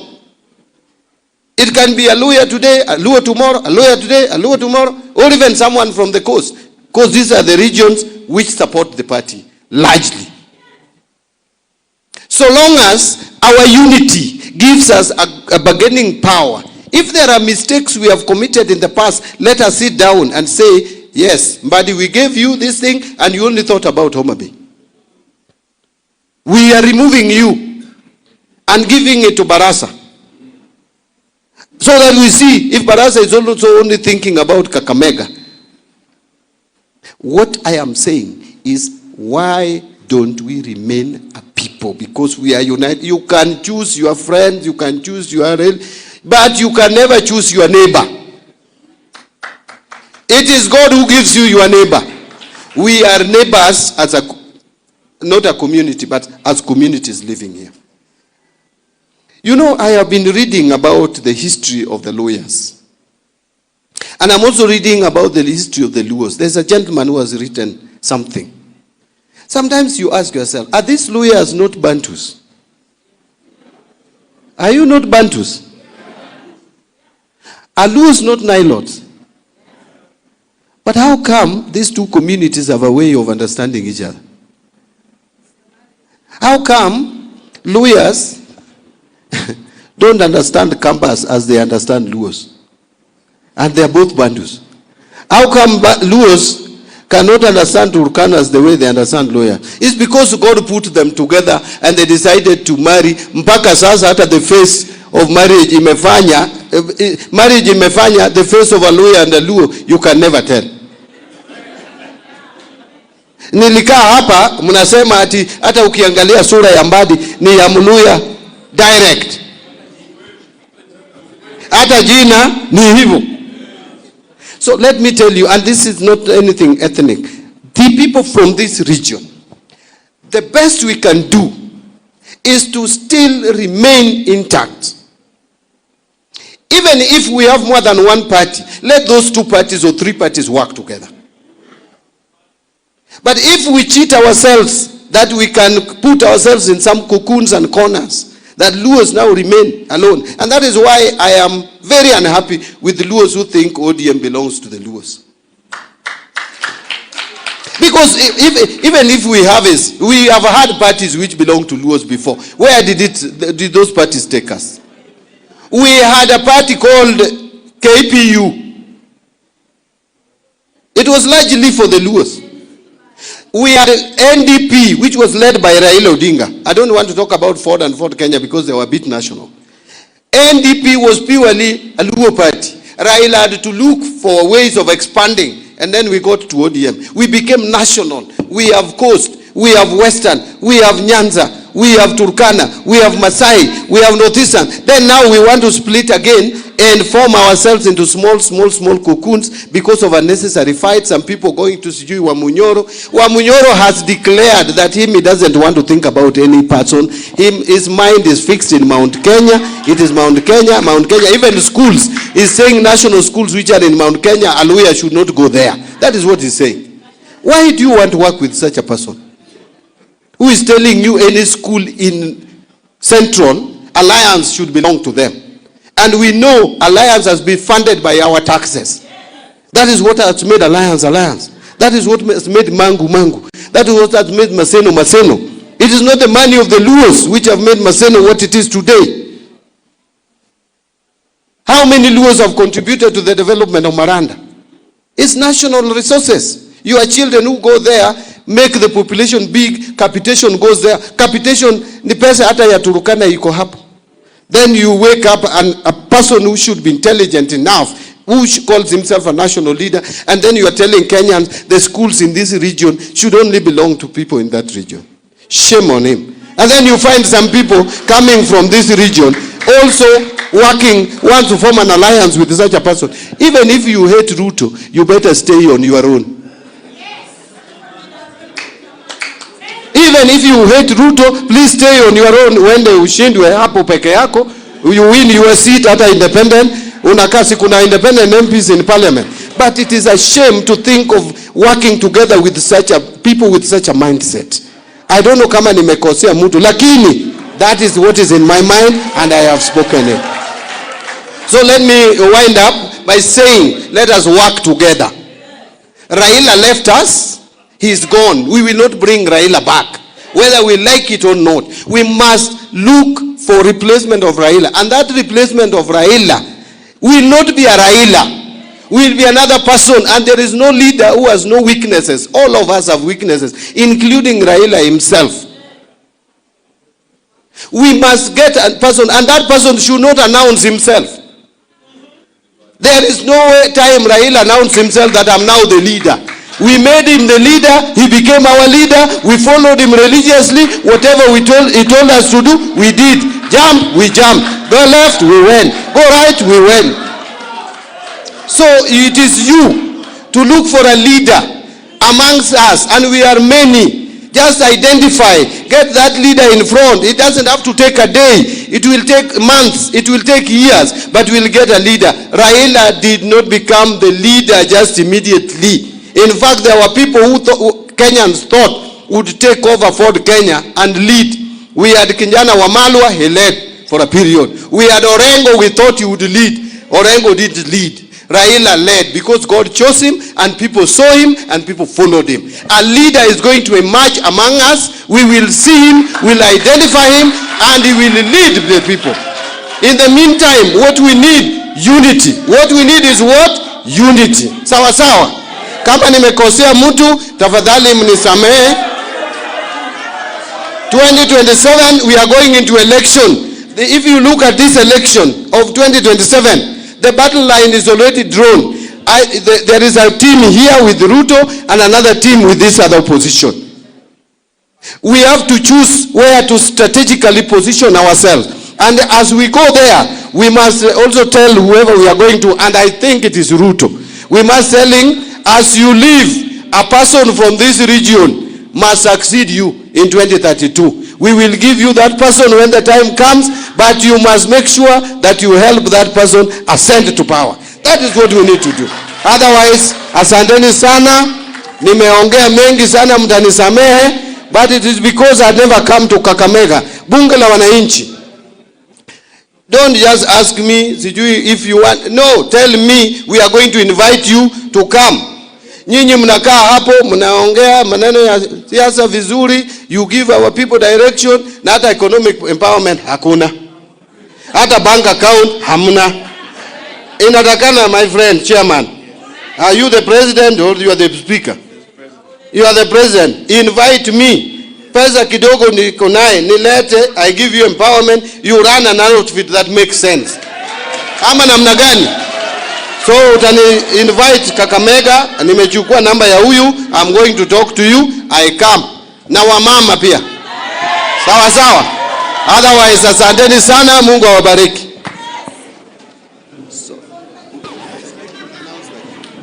I hope you guys, you sit because you have to be sorted. Sindio? Watu wangu wata make sure that others is done. Thank you. Let's all be seated as Waziri is leaving. I think we can first pray, yeah? Let's end with a prayer. Let's end with a prayer, please.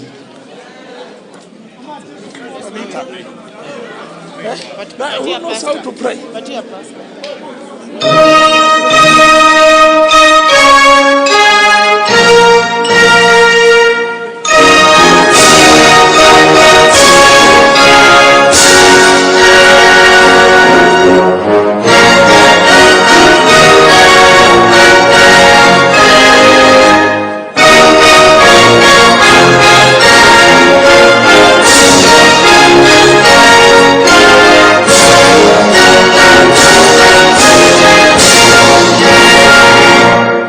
Thank you. We are praying. Father, in the name of Jesus, we come to you this minute with thanksgiving in our hearts. Lord, when we started this meeting, we asked it in your name, and we are winding it up. We are thanking you because you've made it possible. You gave us the wisdom to go through it, and all that we've learned here, mighty Jehovah, let it come to pass. Lord, our Mr. Mbadi is going away, and we ask for journey masses for him. Everybody else who is here, the MCS, the people who have come, the students, all from different works, mighty Jehovah, we ask for journey masses because it is you who grant that. Whatever that has been passed, mighty Jehovah, is for the glory of you and glory of our country. All that we have learned about our country, we are asking for peace, we are asking for glory, we are asking for everything to go on well, because we know that we have a president who is a God-fearing man, and we ask you to give him a lot of wisdom to run this country, because he's the man that you have anointed for us, is the one that you have chosen for us, because leaders come from you. We ask you, mighty God, to bless every Kenyan. We ask you to bless Kenya, all ministries, everything that is taking place, mighty Jehovah. We ask you this, and I pray in the mighty name of Jesus Christ. Amen. Thank you, Kakamega. Asante sana waziri wetu mpendwa John Mbadi Ng'ongo.